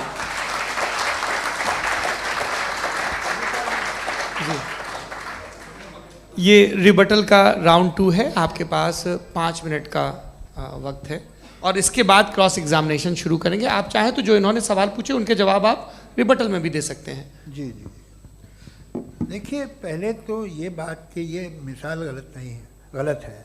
इन्होंने पहले ही हमको डिसार्म कर दिया। कह लिया अकल से मामला सॉल्व नहीं हो सकता, लॉजिक से आप पहुंच नहीं सकते। ये एक मेटाफिजिकल चीज़ है। मेटाफिजिकल अजीब सा लफ्ज़ है, ठीक से किसी को माने नहीं मालूम इसके, तो ऐसा लगता है कुछ बड़ी चीज़ है। अरे भाई क्या होता है मेटाफिजिकल, बताओ, खड़ी हो। ये एक लफ्ज़ है जो कहीं भी इस्तेमाल हो जाता है। जब आप एक बात कर रहे हैं और आप मुझसे बहस कर रहे हैं तो मुझे मेटाफिजिकल मत बताइए, आप लॉजिकली मुझे प्रूफ किए। और अगर लॉजिकली आप नहीं बात करते साहब ये मेटाफिजिकल है, तो फिर हम आप बात क्या कर रहे हैं? मेरा आपका किस ज़बान में कॉन्वर्सेशन होगा? और ये कहना कि वक्त पहले नहीं था, तो फिर क्यों कहते हैं ये हमेशा से और हमेशा रहेगा? हमेशा वक्त है, तो आप कैसे कहते हैं वो हमेशा से है और हमेशा रहेगा? हमेशा का मतलब है कोई वक्त, अगर वक्त ही नहीं है तो हमेशा कैसे? बाहर वो रहेगा। अब मैं ये देखता हूँ, आपने कहा ना कि वहाँ रेप ज़्यादा होते हैं, तो हम एक बात देखते हैं कि ये दुनिया जिस पे वो कादर मुतलक है, जिसकी मर्ज़ी के बगैर पत्ता भी नहीं हिलता, ओमनीपोटेंट है, ये दुनिया चल कैसे रही है? और इस दुनिया का हाल क्या है? 45,000 बच्चे जो 10 साल की उम्र से कम थे वो गाजा में मरे। भूख से काला हांडी में बच्चे मरते हैं और डिप्थेरिया से मरते हैं। डिप्थेरिया अजीब मर्ज है, गले में जाली बनना शुरू होती है, बच्चा नीला हो जाता है, गरीब का बच्चा, इसलिए कि उपास इलाज में। ये कादर मुतलक है, जो चाहे कर दे। इससे आप दुआएं मांगते हैं हमारी ये काम कर दे वो कर दे, तो इसका मतलब डे टू डे लाइफ में वो इंटरफेयर करता है और ये देख रहा है वो। अगर वो वाकई भी है फॉर डिस्कशन सेक, तो मैं जब दुनिया देखता हूँ तो मेरे दिल में उसके लिए कोई इज्जत नहीं पैदा होती। ये क्या कर रहे हो तुम पूरे ऑल पावरफुल हो, ओमनीपोटेंट हो, ओमनी प्रेजेंट हो। तुम तो वहाँ गादा में रहे होगे ना, तुम हर जगह हो। तुम देख रहे थे कि बच्चे की कैसे धज्जियाँ उड़ रही, तुम देख रहे थे, और तुम चाहते हो मैं तुम्हारी परस्तिश करूँगा, तुम हो भी। अरे यार, इसके अच्छे तो हमारे चीफ प्राइम मिनिस्टर हैं, कुछ तो ख्याल करते हैं। कमाल है, आप किसकी इबादत कर रहे हैं? अगर वो है भी, ये दुनिया नाइंसाफी से, जुल्म से, जबर से, तशद्दुद से भरी हुई। और आप ये मत कहिएगा कि वो देख रहा है और वो बताएगा एक दिन। अगर वो देख रहा है और इंटरफेयर नहीं करता तो आप दुआ क्यों मांगते? आप कहते हैं मेरा ये काम करा दे, इसके मतलब है वो दखल दे सकता है, वो आपको नौकरी दिलवा सकता है, भले दूसरे आदमी को न मिले, मगर आपका काम कर देगा चूंकि आपने दुआ मांगी है।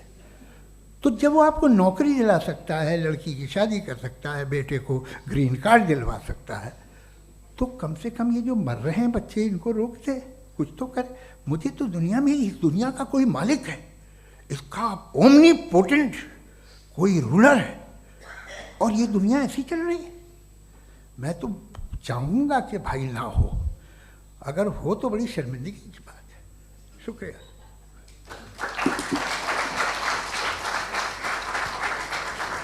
देवियों और सज्जनों, इस बहस के 2 राउंड और 2 रिबटल पूरे हो चुके हैं। अब सबसे ज़रूरी और सबसे मुश्किल राउंड शुरू हो रहा है, क्रॉस एग्जामिनेशन का। अब इन विद्वानों की सज्जनता की एक परख भी होगी, और वक्त हमने 16 मिनट का तय किया है। पहला सवाल आप पूछना चाहेंगे? जी बिल्कुल। पहले बोले भी आप। आप माइक ले लीजिएगा हाथ में, ये नीचे से ऑन कीजिए।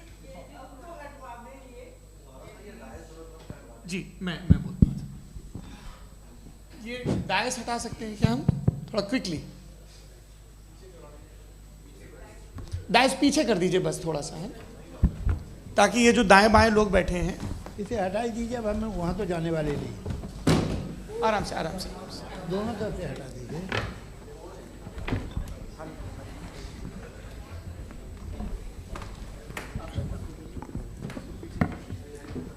इस बीच आप लोग भी अपने अपने सवाल तैयार कर लें। ये ध्यान रखेंगे कि मैं यहाँ से सवाल लूँगा, आप लोगों को अपना हाथ ऊपर करना है, अपना नाम बताना है, और अधिकतम 3 वाक्यों में अपना सवाल पूरा करना है। कई लोग सवाल की जगह भाषण देने लगते हैं, उससे आज बचना है। जी मुफ्ती साहब, पहला सवाल आपका, 16 मिनट हैं, हम दोनों लोगों के सवाल लेंगे। जी जी बहुत शुक्रिया। आपकी जो अभी बात हुई बहुत अहम थी, मैं इसको चाहूँगा कि आगे डिस्कस करूँ, लेकिन चूँकि अभी ये वो सेगमेंट है क्रॉस एग्जामिनेशन, तो सबसे पहला सवाल आपसे ये है कि जो मैं इतनी देर से कॉन्टिंजेंसी आर्ग्यूमेंट आपको बता रहा था, ये अकल से ही बता रहा था हजरत, आप ये बताएं कि आप इन्फिनिट रिग्रेस ऑफ कॉजेस को पॉसिबल मानते हैं या नेसेसरी बीइंग के एग्जिस्टेंस को सही समझते हैं? चूंकि 2 ही ऑप्शन हो सकता है, आप ये बताएं। देखिए, आपको मैं ईमानदारी से बात करूँ, एक तो मैं कॉन्टिजेंसी वर्ड ठीक से समझता नहीं, और इस वक्त भी जो आपने अंग्रेज़ी के अल्फाज इस्तेमाल किए वो ज़रा थोड़े से मुझे डिफ़िकल्ट और कॉम्प्लिकेटेड लगे, तो आप ज़रा सिंपल ज़बान में सवाल कर सकते हैं? बिल्कुल कर सकता हूँ जी। यूनिवर्स की हर चीज़ कॉन्टिंजेंट होने का मतलब ये है कि वो अपने एग्जिस्टेंस में किसी के ऊपर डिपेंडेड है। जो भी चीज़ डिपेंडेड होगी वो चीज़ इंडिपेंडेंट नहीं हो सकती, तो उसका कोई ना कोई कॉज होगा। तो अब आप क्या समझते हैं कि ये इन्फिनिट रिग्रेस है, यानी कॉज पर कॉज, कॉज पर कॉज, कॉज पर कॉज, और कभी कोई यानी ये एंडलेसली चलता रहा? क्योंकि अगर ऐसा होगा तो हम तो एग्जिस्टेंस में आते ही नहीं। लॉजिकली ये मुत्तफक अलैह चीज़ है, मुत्तफक अलैह, अग्रीड अपॉन। इस पे हमने एग्री किया था कि मुश्किल शब्द आएगा तो अर्थ बताना पड़ेगा। तो इन्फिनिट रिग्रेस तो पॉसिबल नहीं है, तो कहीं ना कहीं आपको रुकना पड़ेगा ऐसे नेसेसरी बीइंग पर। नहीं, कोई ज़रूरत नहीं रुकने की। किसने कहा आप रुकना पड़ेगा? आप रुकते हैं खुदा पे, आप नहीं रुकते। आप कहते हैं वो हमेशा से, जब उस वक्त से जब वक्त नहीं था। आप कहाँ रुकते हैं कि अब हुआ था वो? आप नहीं कहते। हम क्यों नहीं मान सकते कि यूनिवर्स जो है और बल्कि मल्टीवर्सेस जो है वो हमेशा से हैं, वो बनती है, बिगड़ती है। एक हमारे यहाँ एक चीज़ है ब्लैक होल, वो समेट लेता है वापस, फिर ब्लास्ट होता है, फिर फैल जाता है। और इसमें हमारी तो खैर कोई औकात ही नहीं है। इंसान की एक छोटे से ज़र्रे पे हम 50-60 साल की उम्र रखते हैं, जो करोड़ों अरबों साल की कायनात है उसमें, और पैदा भी नहायत ही बेहुदा वजह से हुए थे। तो इसमें ये सोचना कि इसकी वजूहात और ये क्यों है, ये डिपेंडेंट है, ये हम देख रहे हैं, क्या मालूम। आप सोचिए कि ये जो फैल रही है कायनात, ये कहाँ फैल रही है, ये कहाँ जा रही है, और ये फैल क्यों रही है? अरे बना ली थी तुमने, रुको भैया काफ़ी है। ये फैल क्यों रही है? ये और कौन सी कायनात जिसे मैं दूरबीन से देखता हूँ तो 2 बिलियन लाइट ईयर पे है, उससे मेरा कोई वास्ता ही नहीं है। 2 बिलियन ईयर यानी अगर मैं 80,000 माइल्स पर सेकेंड से चलूँ तो 20 करोड़ साल में वहाँ पहुँच जाऊँगा। इसकी ज़रूरत क्या थी? ये दुनिया, ये कायनात तो इंसान अशरफुल मखलूक़ात के लिए बनाई गई ना। तो ये सब ये टर्म समझ में नहीं आया। इसमें कोई ख़ास समझने वाली बात थी भी नहीं। ये जो अल्टीमेट कहा यह जाता है कि ये जो पूरी यूनिवर्स है, ये जो दुनिया है, ये इंसान के लिए बनाई गई। अच्छा, ये सब इंसान के लिए। क्यों साहब, सही है ना? बिल्कुल, लेकिन इसका ये मतलब नहीं कि किसी चीज के पीछे रीजन आपको नहीं पता तो रीजन नहीं है, इसे कहते हैं नहीं, मुझे नहीं पता, लेकिन मेरी जिम्मेदारी नहीं है। वो बिल्कुल सही कहा था उसने, बर्टन रसल ने। आपने उसे मजाक में टाल दिया कि भाई आप एक दावा कर रहे हैं, मैं क्यों कहूं कि ये गलत है दावा? आप प्रूफ कीजिए, मेरे पे जिम्मेदारी ही नहीं है, मैंने थोड़ी कहा है। आप प्रूफ कीजिए कि ये सही है। आप आर्ग्यूमेंट ऑफ कंटिजेंसी का जवाब ही नहीं दे रहे हैं। पूछना चाहेंगे? आप सवाल पूछना चाहेंगे मुफ्ती साहब से? क्योंकि ये क्रॉस एग्जामिनेशन का दौर है। आप जैसे पहले बोल रहे थे फेथ को लेके कुछ। मैं ये पूछना चाहूँगा कि खुदा ने जो भी रेवलेशन किए हैं, एक मज़हब के लिए बहुत से मज़हबों में किए हैं, अलग अलग रेवलेशन है। कहीं कुछ एक बातें हैं, कॉन्ट्रडिक्शन भी है आपस में, कहीं कुछ आप कर सकते हैं, कहीं कुछ नहीं कर सकते। ऐसा नहीं है कि सबकी कोड ऑफ मॉरल एक है। तो ये किस्सा क्या है? अब आप ये देखिए कि मुझे कभी कभी लगता है कि जो फुटबॉल फाइनल होता है, लाखों लोग होते हैं, फिर वो टीवी कवर कर, करोड़ों लोग, अगर उसमें खुदा की एक बूमिंग आवाज़ आ जाती, मैं गॉड हूँ, तो सारे लोग अभी सुन लेते और टीवी पे भी सुन लेते, किस्सा ख़त्म होता। ये इतनी राजदारी क्या है कि तुम सामने कुछ तो सबूत दे दो हमें सॉलिड। ये कह साहब ये यूनिवर्स कैसे बनी, इससे मसला क्या हल होगा? मैं पूछूंगा आपसे खुदा कैसे बना? क्यों नहीं पूछूंगा कैसे बना? बल्कि वो तो कायनात से कहीं ज़्यादा इंटेलिजेंट है, कायनात से कहीं ज़्यादा कॉम्प्लेक्स। जी वो हमेशा से है, आप कहेंगे मैं मान लूँगा। अच्छा, दोयम वो कादिर मुतलक, यानी कादिर मुतलक का मतलब ओमनीपोटेंट, वो जो चाहे कर सकता है। आपको नौकरी दिलवा सकता है, आपकी अच्छी जगह शादी करवा सकता है, आपके पड़ोसी का मुकदमा हरवा सकता है, आपको जिता सकता है, सब काम करता है। थोड़ा सा माइक क्लोज जी। वो इस दुनिया को चला कैसे रहा है? ये दुनिया कैसे चल रही है? आपको इस पर हैरत नहीं होती? या क़यामत के बाद कभी एक जस्टिस होगा, जब ये बच्चा मर चुका होगा, जिसकी धज्जियाँ उड़ गई बम से, इसको इंसाफ मिलेगा तब? अच्छा, अब जवाब दूं? हाँ जी, मैं इसीलिए आप की तरफ। सबसे पहले आपने रेवलेशन और स्क्रिप्चर्स की बात की, इस पे मैं बात कर सकता हूं, लेकिन आज नहीं करूंगा चूंकि वक्त कम है। कभी और इस पे डिस्कस करेंगे, मैं तैयार हूं उस पे भी बात करने के लिए। ये अभी से राउंड 2 की भूमिका तय हो रही है। Does God exist round 2? जी, चूंकि आज गॉड के एग्जिस्टेंस पे बात है तो मैं उसी के रिलेटेड जो है आपके सवालात को एंटरटेन भी करूंगा और मैं भी पूछूंगा। आपने कहा कि आपने साबित ही नहीं किया, जबकि आर्ग्यूमेंट ऑफ कॉन्टिजेंसी बुनियादी आर्ग्यूमेंट है। आप मुझे कॉन्टिजेंसी का मतलब बताइए, आपका मतलब क्या? कॉन्टिजेंसी कॉन्टिजेंसी का मतलब यह हुआ कि हर वो वजूद जो किसी भी चीज का पाबंद है, हर वो वजूद या हर वो चीज जो अपने एग्जिस्टेंस में किसी भी चीज के पाबंद है और उससे बाउंड है, उसको उसकी ज़रूरत है, उस पर डिपेंड करती है, तो जाहिर सी बात है कि उसका कोई ना कोई कॉज होता है। ये तो अक्ल की बात है। ये आप रीजनिंग की बात करते हैं, मैं वही कर रहा हूं। दूसरी चीज आपने ये बात कही कि इतने बिलियन लाइट ईयर्स दूर है, उसका मेरा क्या लेना देना। फिर मेरे ख्याल से आपको ये नहीं कहना चाहिए I think therefore I am an atheist. आपको सोचना चाहिए, सिर्फ आप एक लिमिटेड दायरे में रहकर नहीं सोचें, बल्कि बाहर निकलकर सोचें। आपने तीसरा सवाल किया, आपने 2-3 सवाल एक साथ। ऐसी बातें ना कीजिए, कुछ लोगों को इतराज हो जाएगा आप पे कि आप कुछ भी सोचिए, ये इजाज़त आपको है नहीं, मुझे है।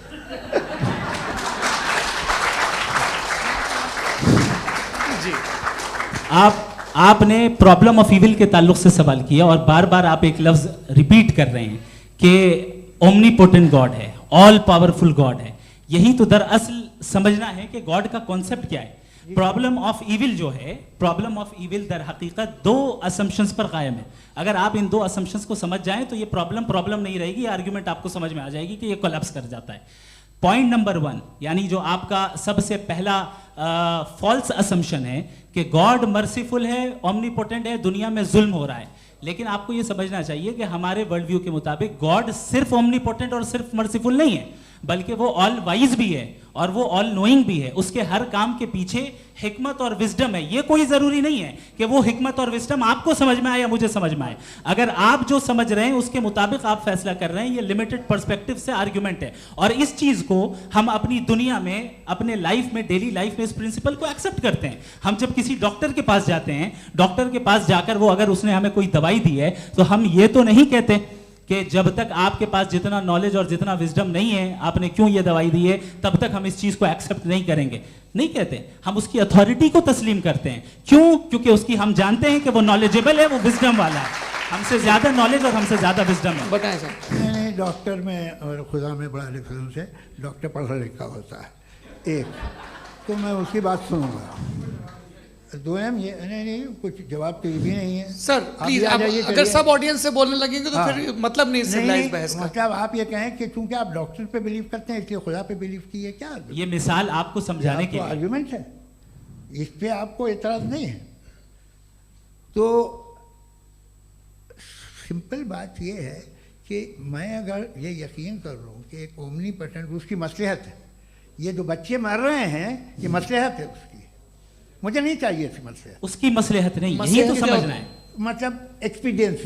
अच्छा, इस आपने अभी मेरी बात पूरी सुनी नहीं। मैंने कहा आपका पूरा आर्ग्यूमेंट दो फॉल्स असम्पशंस पर है।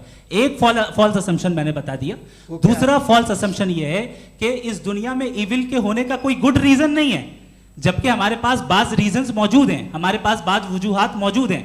अगर इस दुनिया में इविल ना हो तो आप गुड को डिफाइन कैसे करेंगे? अगर जुल्म ना हो आप इंसाफ को समझेंगे कैसे? अगर तारीकी ना हो तो आप लाइट को समझेंगे कैसे? बहुत अच्छे। अभी और सुन लें, अभी और बाकी है। ये तो बात बहुत पसंद आई साहब मुझे, कि जब तक रेप ना हो तब तक औरतों की इज्जत का ख्याल आपने मेरा जवाब पूरा सुना ही नहीं। जब तक के बच्चों का कत्ल ना किया जाए तब तक आपको बच्चों की मासूमियत की इज्जत। आपने पूरा जवाब सुना ही नहीं। क्या बात है, क्या आपने नुक्ता निकाला? आपने पूरा जवाब सुना ही नहीं। आप सुन लें, मेरी बात सुन लें। ये मैंने आपको एक चीज बताई। दूसरी चीज, इस दुनिया में हम आए हैं टेस्ट के लिए, हमारा टेस्ट हो रहा है और हर इंसान का अलग अलग अंदाज में टेस्ट होता है। और इस दुनिया में अगर इविल मौजूद है तो वो इविल जरिया है हमारे अंदर ह्यूमन नोबल क्वालिटीज को डेवलप करने का और अलग अलग फील्ड में प्रोग्रेस करने का। और अगर हमारे अंदर और इस दुनिया में इविल नहीं होता तो बताइए टेस्ट का मतलब क्या होता? अगर मैं अपने स्टूडेंट को एमसीक्यूज दूं और उसमें सिर्फ राइट आंसर लिख कर दे दूं और कहूं तुम्हारा टेस्ट हो गया, ये मीनिंगलेस है। इस दुनिया में अगर हम टेस्ट के लिए आए हैं तो जाहिर है गुड एंड इविल दोनों मौजूद है। तो अगर गुड एंड इविल दोनों मौजूद है तो ये इविल भी खुदा का बनाया हुआ है? जी हाँ, खुदा का बनाया हुआ है। लेकिन अच्छा, चलो अच्छी बात। जी बिल्कुल, तो बिल्कुल खुदा ने बनाया। अभी तो ये है कि जो मेजॉरिटी है दुनिया में वो इविल है, तो ये खुदा एक्चुअली इविल के साइड पे लग रहा है मुझे। बिल्कुल भी नहीं, मैं बताता हूं। मेजॉरिटी में तो वो है।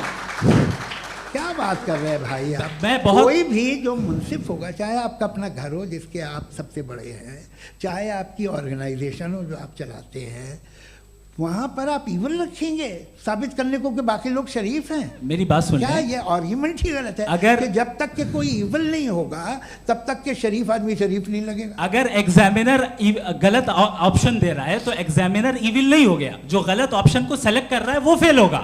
क्रिएटर ने इविल को बनाया है लेकिन वो इविल नहीं है। अच्छा सुनिए मेरी बात, let me complete sir. Creator ने इविल को बनाया है टेस्ट के लिए, वो इविल नहीं है। इविल वो होगा जो उसे इख्तियार करेगा। छुरी को बनाने वाला गलत नहीं होता है, छुरी का गलत इस्तेमाल करने वाला गलत होता है। रेप को कैसे गलत इस्तेमाल करते हैं? इंसान के फ्री विल का नतीजा ये रेप कैसे गलत इस्तेमाल होता है? ये मुझे अब सुन लें, अब सुन लें। गलत इस्तेमाल होता हाँ, मैं बता रहा हूँ ना, कैसे गलत मैं बता रहा हूँ जी। कि जो इविल इस दुनिया में मौजूद है उसके कई सारे तरीके हैं। एक तरीका इंसान का अपना फ्री विल है। अब अगर कोई रेपिस्ट रेप कर रहा है तो इसका गॉड का कसूर नहीं है, वो अपने फ्री विल का गलत इस्तेमाल कर रहा है, उसको सजा मिलनी चाहिए। अच्छा। और उसी के लिए जहन्नम बनाई गई है। ये फ्री विल का भी बड़ा चक्कर। आप जब कोई बुरा काम करते हैं या कोई बुराई होती है तो ये कहा जाता है कि ये फ्री विल है। 7 billion free wills are moving on this planet. 7 billion free will. और एक आदमी अपनी फ्री विल से मुझे कत्ल कर दे तो मैं खुदा की मर्जी से मरा हूँ कि इसकी फ्री विल की वजह से? मेरी मौत खुदा के हाथ है या ये फ्री विल वाले के हाथ है? खुदा ने फ्री विल का निजाम बनाया है और उस निजाम का गलत इस्तेमाल करके कोई आपको मार रहा है, इस्तेमाल करके मेरा कत्ल कर देता है। अब मेरी मौत का जिम्मेदार कौन है? वो इंसान जिम्मेदार है। वो इंसान। जी। तो ये कहना कि और उसको सजा मिलेगी। तो अब आप आगे चलिए कि ये तय करना कि अल्लाह ही या अल्लाह ने खुदा ही जिंदगी देता है, खुदा ही मौत देता है, ये गलत है। बिल्कुल गलत नहीं है। हाँ, नहीं, निजाम उसी ने बनाया फ्री विल का। निजाम मौत और हयात का उसी ने बनाया। You are contradicting yourself. अभी आपने कहा कि एक आदमी ने फ्री विल से आपको मार दिया, इसमें उसे फ्री विल दी गई थी, उसने गलत इस्तेमाल किया। 7 billion free wills are moving on this planet और आप चाह रहे हैं कि मैं सिर्फ खुदा का ध्यान करूं।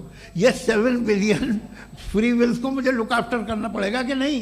ये तो तबाहियां कर रही हैं और तबाहियां ज़्यादा हो रही हैं। बिल्कुल। तो अगर आप बताएं अगर खुदा नहीं है फॉर एग्जाम्पल, तो आप इविल को कैसे डिसाइड करेंगे? यानी how can you define evil objectively without God? देखिए, दुनिया में 2 तरह के जानवर हैं। एक जो अकेले रहते हैं जंगल में और एक जो ग्रुप्स में रहते हैं। ग्रुप में जो भी रहेगा, चाहे वो आपका फाउंडेशन हो, चाहे कोई क्लब हो, चाहे कोई पॉलिटिकल पार्टी हो, चाहे कोई यूनिट हो, उसमें आपको इंटरैक्ट करने के रूल बनाने पड़ेंगे। यानी लोग तय करेंगे। लोग तय करेंगे। अगर लोगों ने ये तय किया कि किसी का रेप करना सही है, आप जस्टिफाई करेंगे? नहीं, आपका फाउंडेशन तो ये हो गया ना कि लोग ही विल डिसाइड करेंगे। नहीं। अरे दुनिया में ऐसे ग्रुप्स हैं जो रेप को जायज़ मानते हैं सर्टेन हालात में। मैं डिटेल में नहीं जानूंगा, आप भी जानते हैं। ये जो आईसिस वाले थे जिन्होंने क्या किया था, तो उन्होंने क्या किया उसका खुदा से कोई ताल्लुक नहीं है सर। मैंने सिंपल सवाल किया कि इविल को आप डिफाइन करते कैसे हैं? आइए वापस आइए जी। आप साथ में तभी रह सकते हैं जब कुछ आप ऐसे उसूल डेवलप करें जिसमें हर एक का बेसिक तहफ़्फ़ुज़, हर एक का बेसिक राइट हो और हर एक को कोई आराम मिले। यही तरीक़ा है किसी भी ऑर्गेनाइजेशन जिसमें एक से ज़्यादा लोग हैं और वो ऐसे चलती है ज़िंदगी। उसमें अगर आप गड़बड़ करेंगे तो तबाही होगी, नुकसान होगा, बर्बादियाँ आएंगी। और अगर उसमें आप घर ले लीजिए ना, एक हस्बैंड है, एक वाइफ है, बच्चे हैं, वालदा भी हैं, 2 बहनें भी हैं, एक भाई भी है। अब इसमें कोई निज़ाम आपको चाहिए साथ में रहने का और एक दूसरे पे भरोसा रहे, एक दूसरे के बहीख्वाह हों, एक दूसरे की मदद करें, ऐसी जिंदगी। सर आपकी बात आ गई। आप ये कह रहे हैं कि लोग डिसाइड करेंगे क्या सही है क्या गलत है, यही है? मेजॉरिटी डिसाइड करेगी क्या सही है क्या गलत है? अरे भाई बिल्कुल। मेजॉरिटी अगर ये कहे कि नाजी जर्मनी के साथ जिस तरह मेजॉरिटी थी कि जेनोसाइड करना सही, आप जस्टिफाई करेंगे? उस वक्त आपका ये सवाल सिर्फ उसके बाद क्लोजिंग। हाँ, उस वक्त प्लेनेट पे जो लोग थे उनमें कितने लोग हिटलर को सही समझते? अच्छा, प्लेनेट की मेजॉरिटी तय करेगी, सोसाइटी की नहीं। प्लेनेट की मेजॉरिटी गॉड के एग्जिस्टेंस को सही मानती है, आप क्यों नहीं मानते?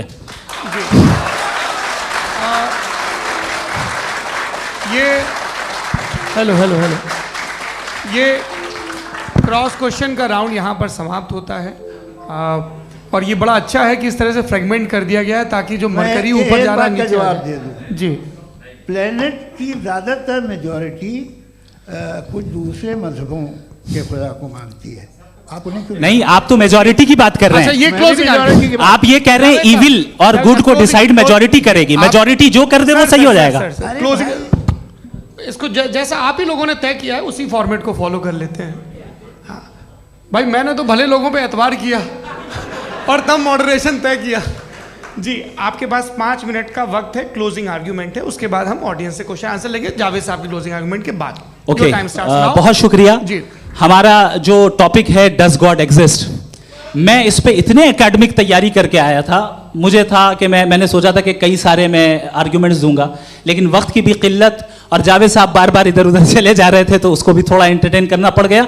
डज गॉड एग्जिस्ट पे मैं एक ही आर्ग्यूमेंट दे पाया, आर्ग्यूमेंट्स बहुत हैं और डेफिनेटिव आर्ग्यूमेंट्स हैं, और मेरे आर्ग्यूमेंट को किसी एक राउंड में भी इन्होंने एंटरटेन नहीं किया और रेफ्यूट नहीं किया, एक राउंड में भी नहीं, एक राउंड में भी नहीं, और ना ही अभी आपका क्लोजिंग आर्ग्यूमेंट आएगा, नहीं वो बता देना। Argument of contingency sir. अरे मैं आपसे कई बार कह चुका हूँ कंटीजेंसी का मतलब अब मैं कैसे समझाऊं आपको, आपस में, हाँ, आप और कितने आसानी से समझाऊं मैं, मुझे तो नहीं समझ में आ रहा है। आप अपनी आर्ग्यूमेंट ऑफ कंटीजेंसी उर्दू में बोल सकते हैं। हाँ, आप अपनी बात पूरी कर लें जी, आखिरी 4 मिनट। दूसरी चीज, just a minute please ma'am, can I talk? दूसरी चीज ये है कि आपने एक तो इसका जवाब नहीं दिया, दूसरा आपने गॉड के ना होने पर कोई डेफिनेटिव आर्ग्यूमेंट नहीं दिया, सिर्फ मजहब पे बात कर रहे हैं आप। मजहब तो आज हमारा टॉपिक ही नहीं था, आज तो हमारा टॉपिक हो, आप मजहब से ले लेकर आईएस तक चले गए, भाई हमारा क्या ताल्लुक है उससे, वी कंडेम देम, और उसका गॉड से क्या ताल्लुक है? अगर कोई गलत काम कर रहा है, किसी ने किसी को कत्ल किया, किसी ने किसी का रेप किया, उसको सजा मिलनी चाहिए, और आपके पास कोई भी rational strong foundation of morality नहीं है।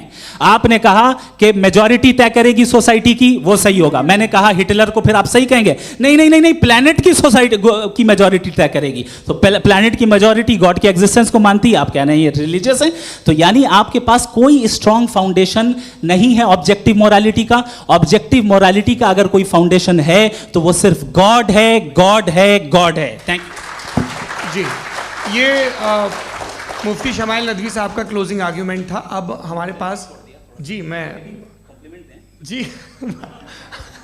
ये बड़ा अच्छा है कि दोनों लोगों को मॉडरेटर से शिकायत भी और बोल रहे हैं भाई हमारी शाबाशी भी तो करते चलो। अब मेरी बात जी, आपके पास जावेद अख्तर साहब 5 मिनट का वक्त है, ये आपका क्लोजिंग आर्ग्यूमेंट है, टाइम रीसेट कर दें जी। देखिए, बहुत सारी बातें हैं। गॉड का डेफिनेशन दुनिया के किसी भी रिलीजन में है कि वो ओमनीपोटेंट है, ओमनीप्रेजेंट है, he is just, he is kind, he loves you and so on. मैं जब दुनिया देखता हूँ तो मुझे कोई ऐसा सुप्रीम पावर यहाँ दिखाई नहीं देती है जो इंसान की बहबूदी के लिए कुछ कर रही हो, कमज़ोर को बचा रही हो, मदद कर रही हो, जालिम को पीछे हटा रही हो, मैं नहीं देखा, तारीख़ में नहीं। एक तो अगर है और ये देख रहा है तमाशा, तो उसका होना न होना बराबर है।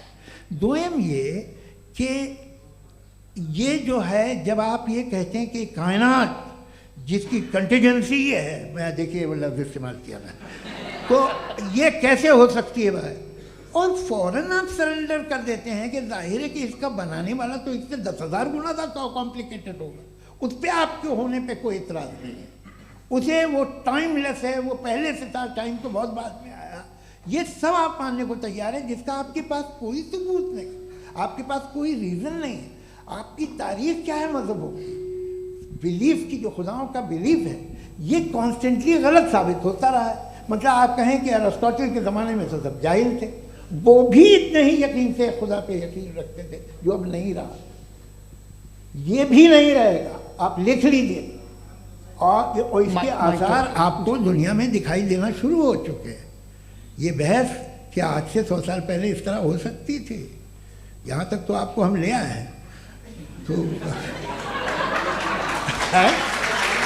सर अरे इनको मदद की ज़रूरत नहीं भाई, ये सेल्फ सफिशिएंट आदमी है, आप क्यों इनकी मदद कर रहे हैं? Sir please. तो ये जो है तमाम बातें अपनी जगह हैं, ये एक पैकेज है। आप अकेले, कोई आदमी ऐसा नहीं जो सिर्फ गॉड को मानता हो, उसके साथ बहुत पैराफर्नेलिया आता है, अलग अलग पैराफर्नेलियाज आते हैं। They have always created chaos in the society. मैं तो आपको सीधा ऑफर देता हूँ कि दुनिया में 10 इम्पॉर्टेंट बिलीव्स हैं, आप एक मानते हैं, 9 नहीं मानते, 9 में आप एथियस्ट हैं, 9 को आप बिल्कुल रीजनेबली मेरी तरह देखते हैं। तो 90 मजहबी आदमी भी 90% एथियस्ट है, वो दूसरे खुदा नहीं मानता, एक खुदा मानता है अपना वाला, बाकियों को कहता है गलत है। अगर आप मानना ही बंद कर दें तो आपका 10% चांस है कि आप सही हैं और 90% चांस है कि आप गलत हैं। मेरा मशवरा है आप मानना छोड़ दिए तो 50% चांस होगा कि आप सही हैं और 50% चांस होगा, 40% आप गेन करेंगे बाय बिकमिंग एथीस्ट।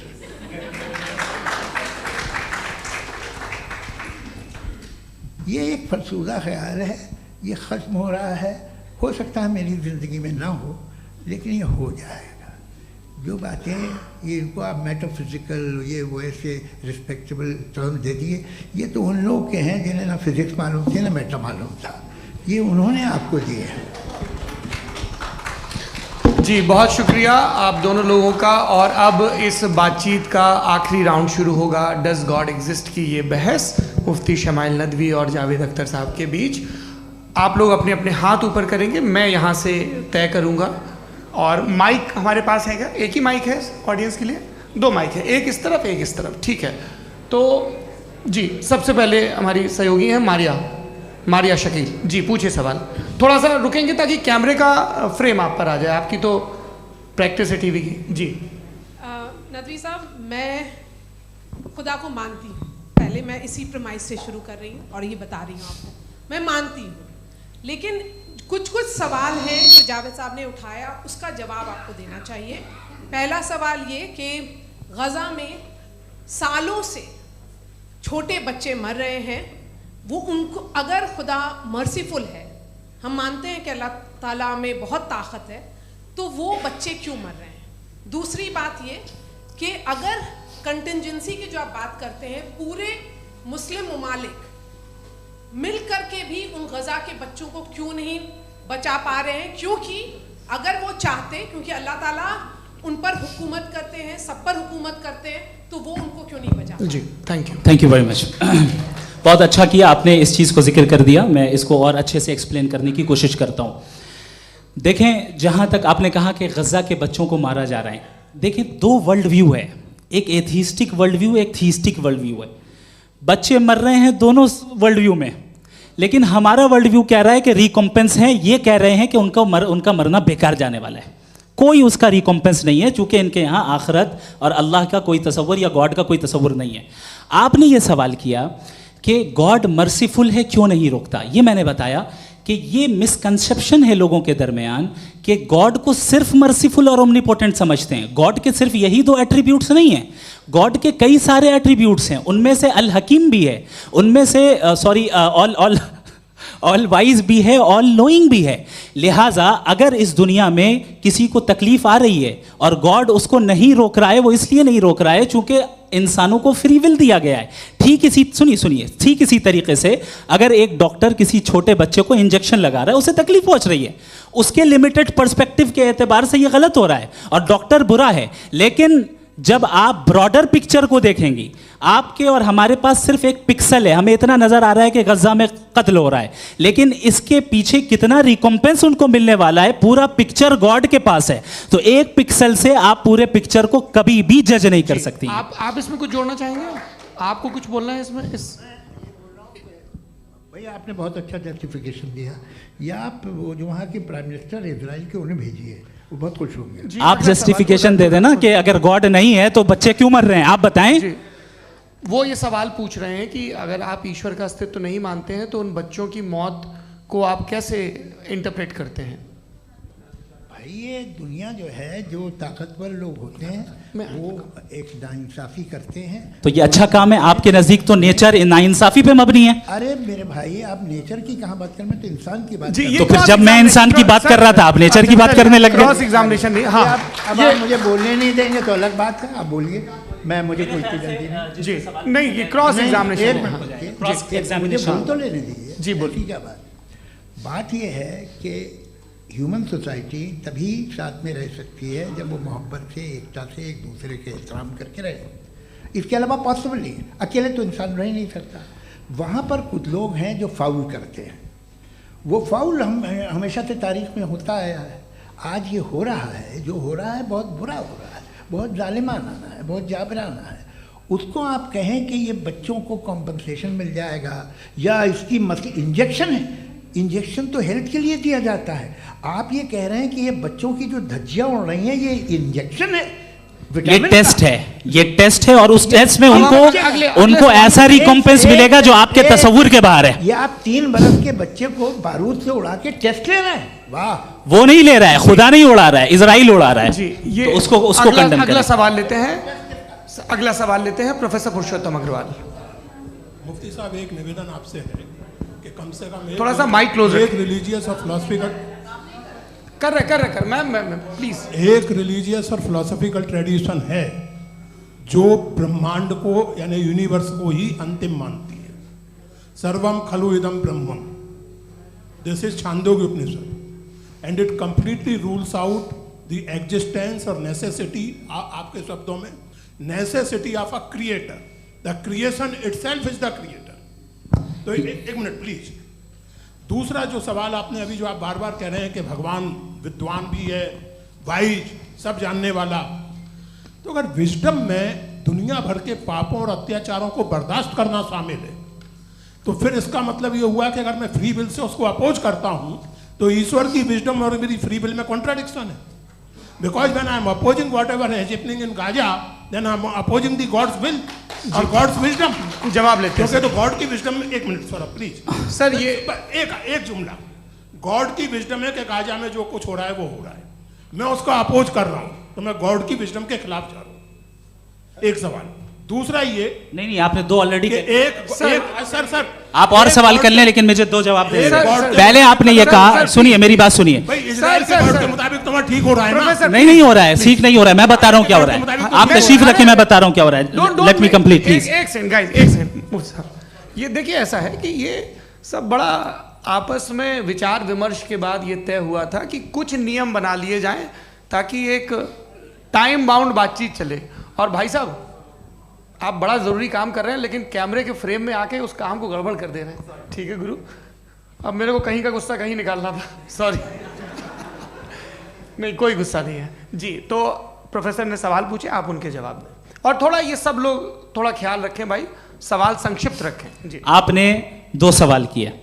सबसे पहला ये कहा कि हमारे पास ये कॉन्सेप्ट है कि ये यूनिवर्स खुद नेसेसरी बीइंग है, creation itself is the creator. How irrational is this कि मैं एग्जिस्ट करूंगा बाद में, लेकिन अभी एग्जिस्ट कर भी रहा हूं, यानी एक ही टाइम में एग्जिस्ट भी कर रहे हैं, नहीं भी कर रहे हैं। This is not true. दूसरी चीज, आपने कहा कि अगर इजराइल में, सॉरी माफ कीजिएगा, Israel doesn't exist, occupied Palestine में अगर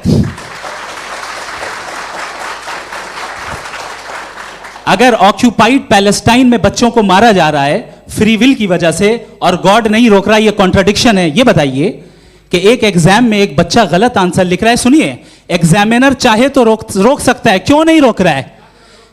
ये कॉन्ट्रडिक्शन है, ये कॉन्ट्रडिक्शन नहीं है।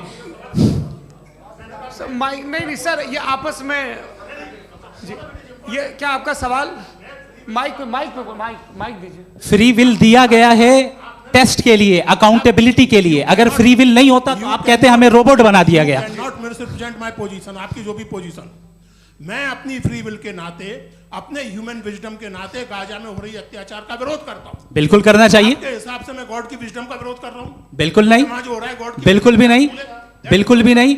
उसका वहां पर गाजा में कत्ल होना ये इंसानों के गलत इस्तेमाल का नतीजा है, फ्री विल के इस्तेमाल का नतीजा है। गॉड इसका हुक्म नहीं देता, उससे रोकता है। यही तो मसला है ना, आपके लिए कॉन्सेप्ट क्लियर नहीं भाई, आपने तो बताया था इंजेक्शन लगाने से बच्चे को तकलीफ होती है, ये इंजेक्शन लगा। सर आप ऐसे रेटोरिक स्टेटमेंट दे तब तो कोई मसला नहीं समझते रहेंगे। This is a rhetoric statement, this is not a logical argument sir. I am sorry, I am sorry. आखिरी 30 मिनट बड़े मुश्किल होने वाले हैं जी। मुफ्ती साहब आगे बैठे हैं, इनको माइक दीजिए। हाँ तरुण, माइक आप अपने पास रखिए, आपको कैमरे का फ्रेम पता है जी। सबसे पहले दोनों को मुबारकबाद। एक सर अपना आप नाम बता दें। आप अमेरिका में शिकागो में रहते हैं, इतना मुझे याद है। बताया आपको, यासिर नदीम अलवाजदी मेरा नाम है। जावेद सर, आपसे एक क्वेश्चन है इन्फिनिट रिग्रेस के ताल्लुक से। एक हाइपोथेटिकल सिनेरियो है, मसलन अगर आप सर माइक थोड़ा सा प्लीज क्लोज रखिए जी। अगर आप शायर इसलिए हैं कि आपके कोई उस्ताद शायर थे, और वो इसलिए शायर थे कि उनके कोई उस्ताद शायर थे, और इसी तरीके से हम माजी में पीछे चलते चलते चले जाएं और कहीं ना रुके, तो माफ कीजिएगा आप कभी शायर नहीं हो सकते। लेकिन आप शायर हैं, आपका शायर एग्जिस्ट करता है, इसका मतलब ये है कि आप कहीं ना कहीं रुके हैं। तो मेरा सवाल ये है कि क्या आप इन्फिनिट रिग्रेस ऑफ कॉजेस को लॉजिकल फैलेसी मानते हैं या नहीं मानते? हाँ या ना? मैं इन्हें लॉजिकल फैलेसी नहीं मानता हूँ, लेकिन मेरा प्रॉब्लम यह है कि जब मैं नहीं मानता हूँ तो I will continue with this logic जो फैलेसी नहीं हो। आप एक जगह रुक जाते हैं जाके, आप कहते हैं ये गेंद कैसे बनी, ये जजीरा कैसे बना, ये समंदर कैसे बना, ये ज़मीन कैसे बनी, और अचानक गॉड पे जाके आपको ब्रेक लग जाता है। एक बार आप सवाल नहीं करते कि भाई इनको बनाने वाला तो इनसे भी कॉम्प्लिकेटेड होगा, वो कैसे बना, उसके बारे में आपने इत्मीनान कर लिया, वो हमेशा से है। तो अगर आप उसे हमेशा से मानते हैं तो फिर ये मान लीजिए कि कायनात हमेशा से है, क्या तकलीफ? फिर हम वजूद में नहीं आते जी है? हम मौजूद नहीं। अच्छा सर क्यों नहीं हो मैं सकते? बताऊंगा, प्लीज प्लीज। जैसे मैंने मिसाल दी आपके शेर की, आपका शेर कभी वजूद में ना आता अगर शायर इसी तरह चलते रहते हमेशा। जी माइक मेरे ख्याल से एक सेकंड, इन्फिनिट रिग्रेस का कॉन्सेप्ट क्लियर नहीं हो जी, पाया, ऐसे रहने दें, लेट्स मूव ऑन अच्छा, सर। ठीक है। हाँ, थोड़ा सा मॉडरेटर का भी ख्याल रखें। नहीं नहीं, आपने तो रखा है, आपने रखा है। यहाँ पे गौहर रजा साहब हैं, वो भी एक सवाल पूछना चाहते हैं। माइक यहाँ नीचे से ऑन कर दिए, नीचे। पहले तो ये कह दूं कि मैं उन बच्चों से शर्मिंदा हूं जिनको गज़ा में कत्ल किया गया,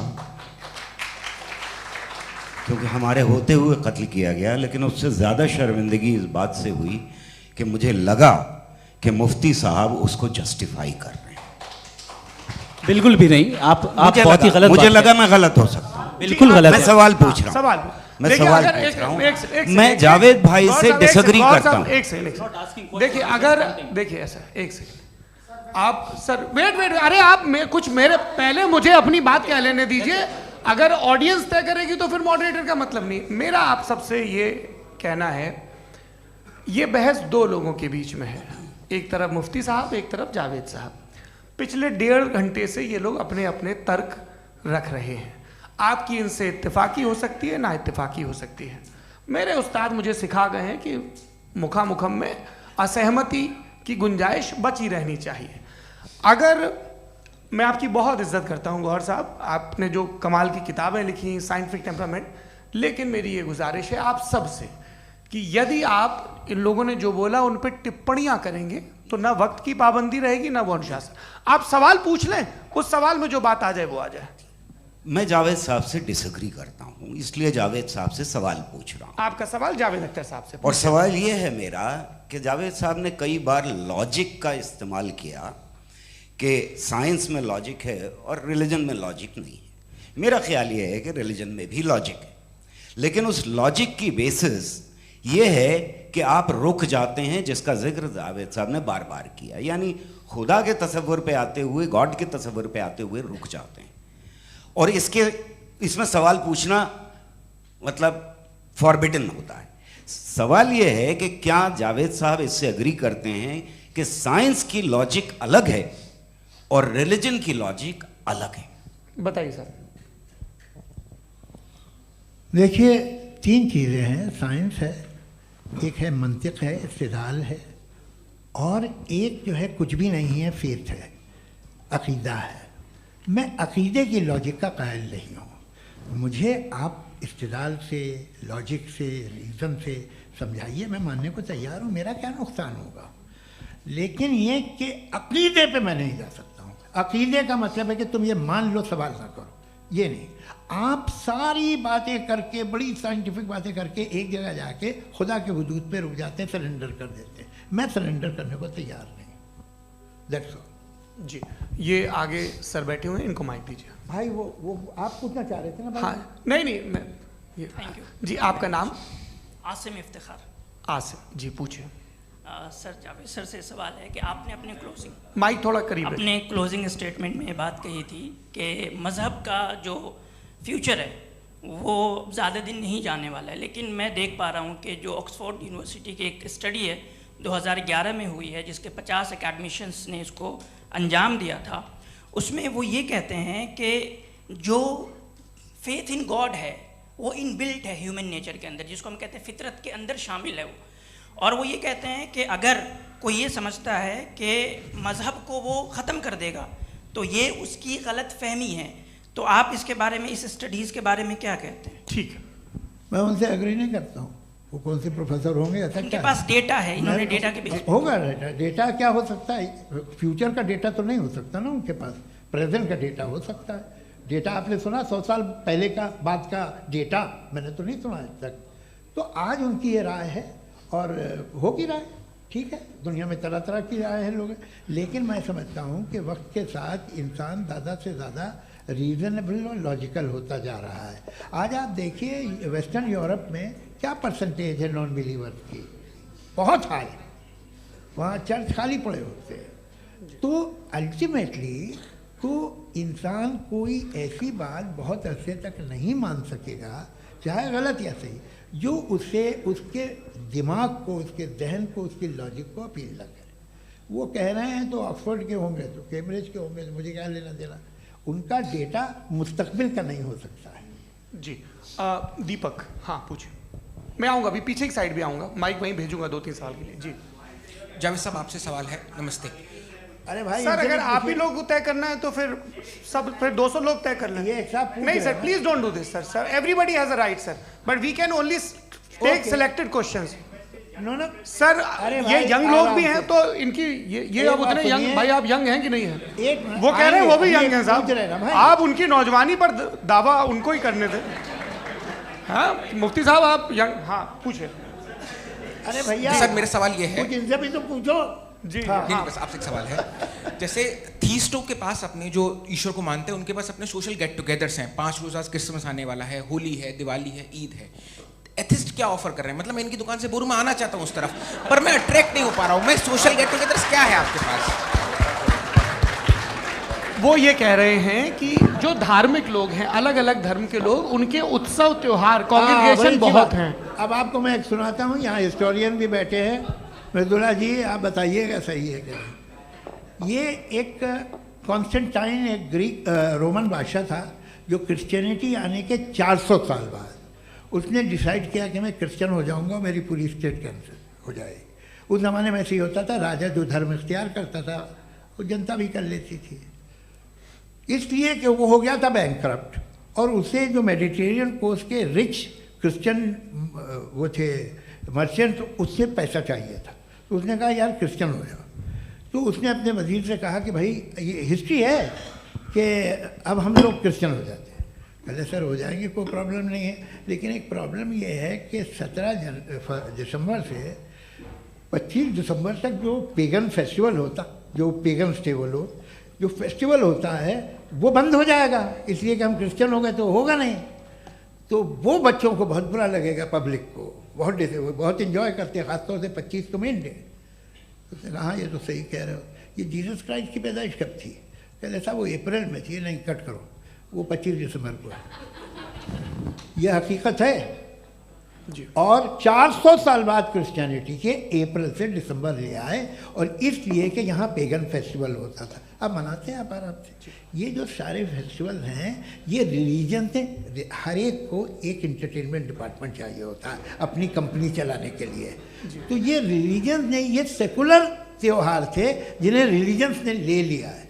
ये मौसम के थे, फसलों के थे, किसानों के थे, उसको आपने लेके रिलीजियस रंग दे दिया।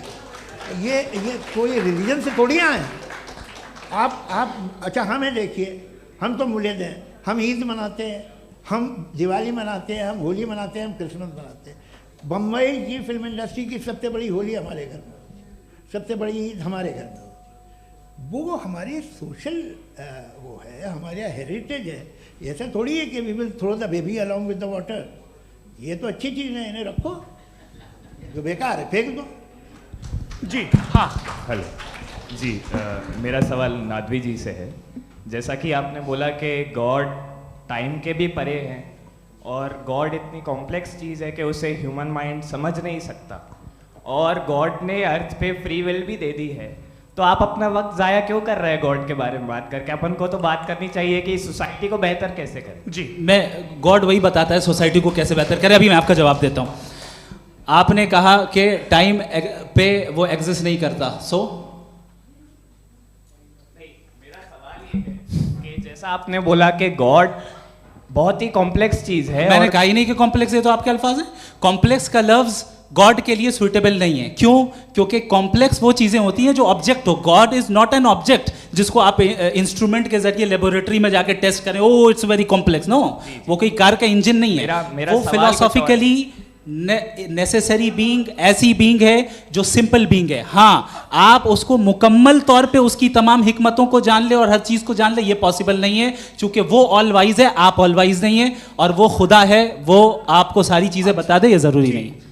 मेरा सवाल ये नहीं था, मेरा सवाल ये था कि जब गॉड इतना परे है इस दुनिया से कि उसने अर्थ पे फ्री विल भी दी है, हम सब ह्यूमंस की फ्री विल है, और जो सोसाइटी में हो रहा है वो अपन लोग डिसाइड करेंगे, तो अपन लोग डिसाइड नहीं करेंगे ना, अपन लोग डिसाइड नहीं करेंगे।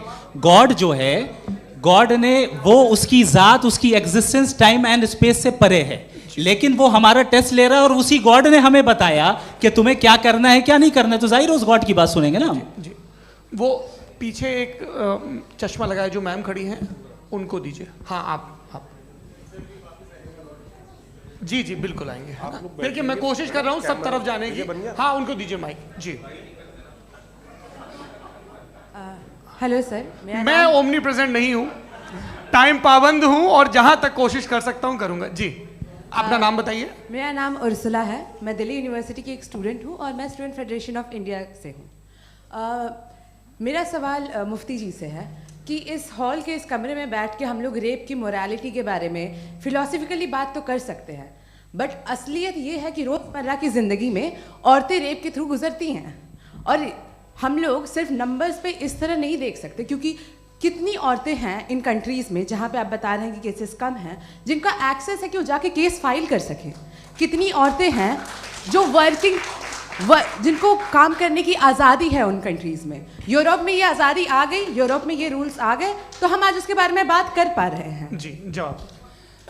आपने ये कहा कि कमरे में बंद होकर हम लोग इस पर फिलोसफिकली बात कर सकते हैं, लेकिन हकीकत में क्या हो रहा है, वो ग्राउंड लेवल पे क्या हो रहा है जो बहुत गलत हो रहा है, और वो सफ़र कर रही हैं। आई अग्री, बहुत गलत हो रहा है, और जो गलत हो रहा है उसको हमें रोकना है। और क्यों रोकना है, वो गलत क्यों है, हमारे पास इसका ऑब्जेक्टिव फाउंडेशन है, इनके पास उसका ऑब्जेक्टिव फाउंडेशन नहीं है। मैं ये कहना चाह रहा हूँ कि जहाँ पे भी जुल्म हो रहा है, जहाँ पे भी औरत पे जुल्म हो रहा है, या उसकी इज्जत लूटी जा रही है, या उसे तकलीफ पहुँचाई जा रही है, और सिर्फ औरत नहीं, किसी इंसान के ऊपर भी जुल्म हो रहा है, तो उसके खिलाफ खड़ा होना, ये मॉरलिटी हमारे पास गॉड के पास से आई है। वरना जावेद साहब तो कह रहे हैं कि जो है मेजॉरिटी डिसाइड करेगी, तो मेजॉरिटी तो कभी भी बदल सकती है। क्या आप नातू? हाँ। ये थोड़ी सी आपको गलतफहमी है। मैं अगर मेरे जुमले से ये मदनत निकला या मैंने कहा, तो ये जुमला मैं वापस लेता हूँ, ये मेरा मतलब ही नहीं था कि मेजॉरिटी डिसाइड करेगी। मेजॉरिटी डिसाइड करे तो दुनिया में बड़ी, वैसे आपने कहा था ये जुमला। अच्छा, हो सकता है, मैं मान रहा हूँ, बाद में रिकैप कर लेंगे। अरे एक सेकंड, मैं अपनी एक्सप्लेनेशन देता हूँ। मुनासिब बात यह है कि हम सब के सब दिल में जानते हैं कि क्या अच्छा है क्या बुरा है, हमें पता है अच्छी तरह से। जो लोग बुरे काम करते हैं उन्हें भी मालूम अच्छा क्या है। यही तो सवाल था हजरत कि फिर ये मोरालिटी आई कहाँ से? Cross examination. हाँ जी, हाँ। मोरालिटी साथ रहने की डिजायर से आई है, यानी साथ रहकर जो कुछ कह दे, जो कुछ कर दे, वो हो जाएगा? नहीं नहीं, तो आप कायदे से रही कर सकते हैं जब तक लोगों में मोरालिटी हो, वरना क्यास हो जाएगा। ये आपको कैसे पता? जी, हमने देखा ना, जहाँ मोरालिटी का क्यास हो गया, हम देखते हैं। कहाँ पे देखते भाई? दुनिया में। आप जो कह रहे हैं, आप कहीं पे अगर गलत हो रहा है, इस बहस तो के उसको बाद आप मैं गलत देखिए। आप एपिस्टेमोलॉजी की बात कर रहे हैं, मैं ओंटोलॉजी की बात कर रहा हूँ। मैं इस बहस के बाद आप दोनों लोगों को चाय पे होस्ट करूंगा, वहां पे क्रॉस एग्जामिनेशन कर लीजिएगा। अभी ऑडियंस का हक मार रहे हैं आप लोग भाई, सर जस्ट लोग हैं आप लोग। और ये भाई ये हाँ, उधर आएंगे, जी सर आएंगे। अच्छा सर, मेरा नाम लईकुर रहमान है और मैं अलीगढ़ मुस्लिम यूनिवर्सिटी का स्टूडेंट हूँ, और जहाँ तक मुझे पता है कि sir you are also product of Aligarh Muslim University. मैं भी उसी चमन का बुलबुल। हाँ सर, तो बहुत खुशी हुई मुझे जान करके कि मैं आपसे मिलूंगा। सवाल सर, मेरा सवाल यह है, सर सैयद अलैहिर्रहमा का नज़रिया यह था कि खुदा के वजूद को अक़ल के दायरे में रह कर के तलाश करना, न कि पूरी तौर से उसका इनकार कर देना। Sir, how will you define it? नहीं, तो ये तो आप इन्हें बताइए। ये सवाल आपसे, खुदा का वजूद साबित कर रहे हैं, तो सर आपने इनकार कर रखा है, इस वजह से मेरा क्वेश्चन उन्होंने यही सर से, एक सेकंड, सर सैयद ने यही कहा ना कि अक्ल से आप खुदा के वजूद को साबित नहीं कर सकते, यही कहा ना भाई। वो उन्होंने कहा कर सकते हैं और वो कर दिया गया आज। वो फोन तलाश करना या साबित करना अकल से ताल्लुक, अकल से नहीं हो सर, अरे सवाल तो सुन लीजिए जी। अकल से नहीं हो सकता है, यही कहा ना आपने। अकल से हो सकता है। अरे वो यही कह रहे हैं भाई, आप बता रहे हो सकता है, वो तो कुछ और। आप अगर सर देखो नौजवान फोन ले लो, वो इतनी कमाल की यूनिवर्सिटी है। अरे भाई दे दो ना जरा, एक मिनट दे दो भाई, मेरी बात सुनो, माइक पे बोलो ताकि जो लाखों लोग देख रहे हैं। माइक दे दो ना। अरे देंगे ना माइक, तुम ठहरो तो। हाँ सर, मेरा सवाल ये था कि सर सैयद अलैहि रहमा का एक नज़रिया था अपना कि खुदा का जो वजूद है उसको अक़ल के दायरे में रह कर के तलाश करना है, न कि पूरे तौर से इनकार कर देना है। ये उनका कॉन्सेप्ट था। लेकिन मेरा सवाल ये है कि आप इसको कैसे डिफाइन करते हैं, एक्सप्लेन कैसे करेंगे, मैं आपसे जानना चाहता हूँ, क्योंकि you are the product of Aligarh Muslim University. मुझे अकल के दायरे में रख के मैंने बहुत तलाश की, मुझे मिला नहीं। हाँ ये इधर वो चश्मा लगाए जो, हाँ उनको दे दीजिए। जी जी फटाफट पूछिए, बस 5 मिनट है, 5 मिनट में खत्म हो रहा है। हाँ अस्सलाम वालेकुम मुफ्ती साहब। एंड मेरा सवाल जावेद अख्तर साहब से। क्या नाम है आपका? अरे भैया सब मुझे पूछ रहे हो। फैज पूछिए फैज साहब। तो मेरा सवाल ये है कि अभी जो एथियस्ट है वो problem of evil argument use कर रहे हैं अगेंस्ट मुस्लिम्स, राइट? कि इस दुनिया में इतना सारा इविल है और अगेंस्ट मुस्लिम तो यहाँ अगेंस्ट थियस्ट। हाँ थोड़ा सा करेक्ट कर लीजिए भाई, पूरी मशक्कत ही इसी बात की थी कि किसी एक मजहब पे बात ना टिके। जी, तो बेसिकली ये आर्गुमेंट ऐसा है कि इस दुनिया में इतना ज़्यादा ईवल एग्जिस्ट करता है और अगर एक ऑल गुड गॉड है तो वो रोकता क्यों नहीं है? लेकिन इस सवाल में एक हिडन अजम्पशन ये है कि इस दुनिया में ईवल एग्जिस्ट करता है। अब एथियस्ट ये कैसे ऑन्टोलॉजिकली प्रूव कर सकते हैं कि इस दुनिया में ईवल एग्जिस्ट करता है? मैं आपको बताता हूँ, थोड़ा सा समझा। नहीं सर, हम लोग इनको सुनने आए। नहीं please don't do that. I want to explain ontologically. नहीं हम समझ गए सर, इनको अब जवाब देने दीजिए। अच्छा सवाल पूछ लो। मैं अभी तक क्या था वो मैं थोड़ा सा ऐड ऑन कर लेता हूँ। तुम गुरु, तो हम जब इसका राउंड 13 करेंगे ना तब तुमको स्टेज पे बिठाएंगे। जी तो हाँ जल्दी से। तो देखिए एथियज्म के हिसाब से सब कुछ रैंडमली बन गया है, सब कुछ एटम्स और मॉलिक्यूल्स है। एक पत्थर में और मुझ में सिर्फ इतना फर्क है कि हम लोग एटम्स और मॉलिक्यूल्स का अलग अलग रीअरेंजमेंट है। अब एक पत्थर को कोई इंसान तलवार से 2 टुकड़ों में काट दे या मुझे, according to atheism it is same. There is no evil and good according to atheism. जी अच्छा, फैज साहब का सवाल ये है कि हाँ कोशिश भी करते तो इससे गलत सवाल नहीं कर पाते। एक लाइफ फॉर्म है और लाइफ फॉर्म में फीलिंग्स हैं, मतलब लाइफ फॉर्म सुनता है, देखता है, टेस्ट कर सकता है, फील कर सकता है। तो उसकी जो ये जो क्वालिटी इस बबल में आ गई हैं वो जानवर में भी है, इंसान में भी है। तो जाहिर है कि उसे कोई तकलीफ पहुंचेगी, तो चूंकि उसके पास वो सेंसिटिविटी है तो मैं करेगा। पत्थर में वो सेंसिटिविटी नहीं है।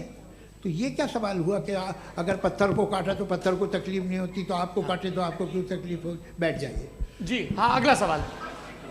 हाँ पूछे जी जावेद अख्तर साहब। अरे भैया सब आप लोग मुफ्ती साहब को छोड़ रहे हैं, तो मेरे ही पीछे पड़े हैं क्या? फिर चलो बोलो भाई। You asked how God can exist when children die in Gaza. हाँ? You asked how God can exist when children die in Gaza, and you also mentioned the rise of atheism in Europe. But the same events also are leading many atheists and non-believers to turn towards faith. How do you interpret this contradiction, where suffering pushes some away from God, yet brings others closer to belief? देखिए आपको एक बात बताऊं, दुनिया perfect तो कहीं भी नहीं है, हर जगह कुछ खामियां हैं। बेटा एक मिनट आप ही को कहेंगे, देखो वो तो कुछ खामियां, कमज़ोरियां, खराबियां सब जगह है। लेकिन अगर देखोगे ईमानदारी से कि दुनिया सबसे ज़्यादा महज़ब कहाँ है, एक आम शहरी को कहाँ हुकूक हासिल हैं, वो बोल सकता है, अपनी मर्ज़ी से काम कर सकता है, अपनी मर्ज़ी से राय दे सकता है, हुकूमत के ख़िलाफ़ बोल सकता है, बरसर इक़्तिदार लोगों के बारे में बोल सकता है, सरमायादारों के ख़िलाफ़ बोल सकता है। तो आपको ये स्कैंडिनेवियन कंट्रीज़ में मिलेगा, वेस्टर्न यूरोप में मिलेगा। मैं नहीं कह रहा वो परफेक्ट है, बिल्कुल नहीं, वहाँ बहुत ख़राबियाँ भी हैं, परफेक्ट तो कोई। लेकिन जिन जिन मुल्कों में, लैटिन अमेरिका देखो, गल्फ़ देखो, वहाँ पर आपको ये ज़रूर है कि रेप नहीं होते होंगे। रेप की ज़रूरत क्या है भाई? उसको तो ख़रीद लो, घर में रखो, सड़क पर रेप करने की क्या ज़रूरत है? मगर सुनिए, मगर हकीकत ये है कि वहाँ शख्सी आज़ादी राय देने की, बोलने की नहीं है। जी ये एक आखिरी सवाल मुफ्ती साहब से। हाँ मैम, इनको माइक दीजिए। शुक्रिया। मेरा नाम मनीषा है, मैं हरियाणा से आई हूँ। मैं मुफ्ती साहब से एक बात पूछना चाहती हूँ। आप बार बार जावेद साहब को कॉन्ट्राडिक्ट तो कर रहे हैं कि आपने ये कहा, लेकिन आप भी अजम्पशंस के बेसिस पे बात कर रहे हैं। आपने खुदा के होने का कौन सा प्रूफ पेश किया है, खुदा की एग्जिस्टेंस का? अब इस सवाल को अलग रहने दीजिए, कौन एथीस्ट है कौन नहीं है। और दूसरी बात जो आपने एक छोटी सी कही थी कि ये फ्री विल का इस्तेमाल करता है इंसान अपनी, लेकिन इस फ्री विल का इस्तेमाल में मतलब खुदा ने ये दे दी सबको ये इजाज़त कि वो कितना घिनौनापन और कितने ज़्यादा ख़राब से ख़राब तरीके इस्तेमाल कर सकते हैं। जवाब सुनते जी। आप फ्री विल को मानती है ना, या अब कहती है कि फ्री विल नहीं है ना, मानती है ना? तो अब आपके पास इसका कोई एक्सप्लेनेशन नहीं है कि अगर एक इंसान उस फ्री विल का इस्तेमाल करके गलत काम कर रहा है और बच के अच्छी ज़िंदगी गुजार के निकल जा रहा है, उसका कोई रिकम्पेंस नहीं है। हमारे वर्ल्ड व्यू में जो इंसान गलत काम कर रहा है उसको भी रिकम्पेंस यानी उसका बुरा बदला मिलना है, और जो सही काम कर रहा है उसको सही बदला मिलना है। लिहाजा जो फ्री विल है वो इस तरीके से है कि एक लिमिटेड टाइम तक खुदा ने मोहलत दी है। ऐसा नहीं कि छूट दे दी, जो करना है करते रहो हमेशा।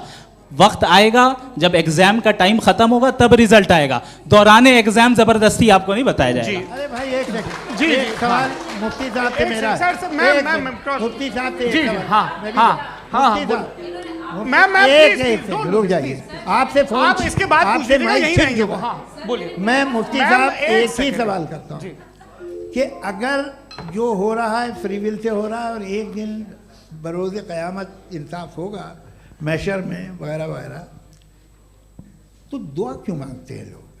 दुआ मांगते हैं इसके मतलब है अभी भी उसने ये डिपार्टमेंट रखा है कि मैं रोज़मर्रा की ज़िंदगी में इंटरफेयर बिल्कुल बिल्कुल he can.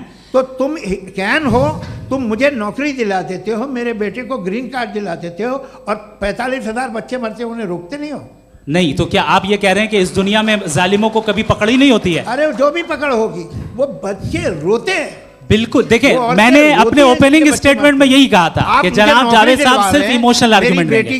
This is an emotional argument. ये छोटे मोटे इसके पीछे का रीजन मैंने बताया क्या है, देखिए मैं इसके पीछे का रीजन क्या है मैंने बताया। मंच से आप लोगों को सज्जनों इसलिए कह रहा हूं ताकि थोड़ा सा आपके कॉन्शियंस पे जोर रहे कि आपको ऑर्डर बचा के रखना है।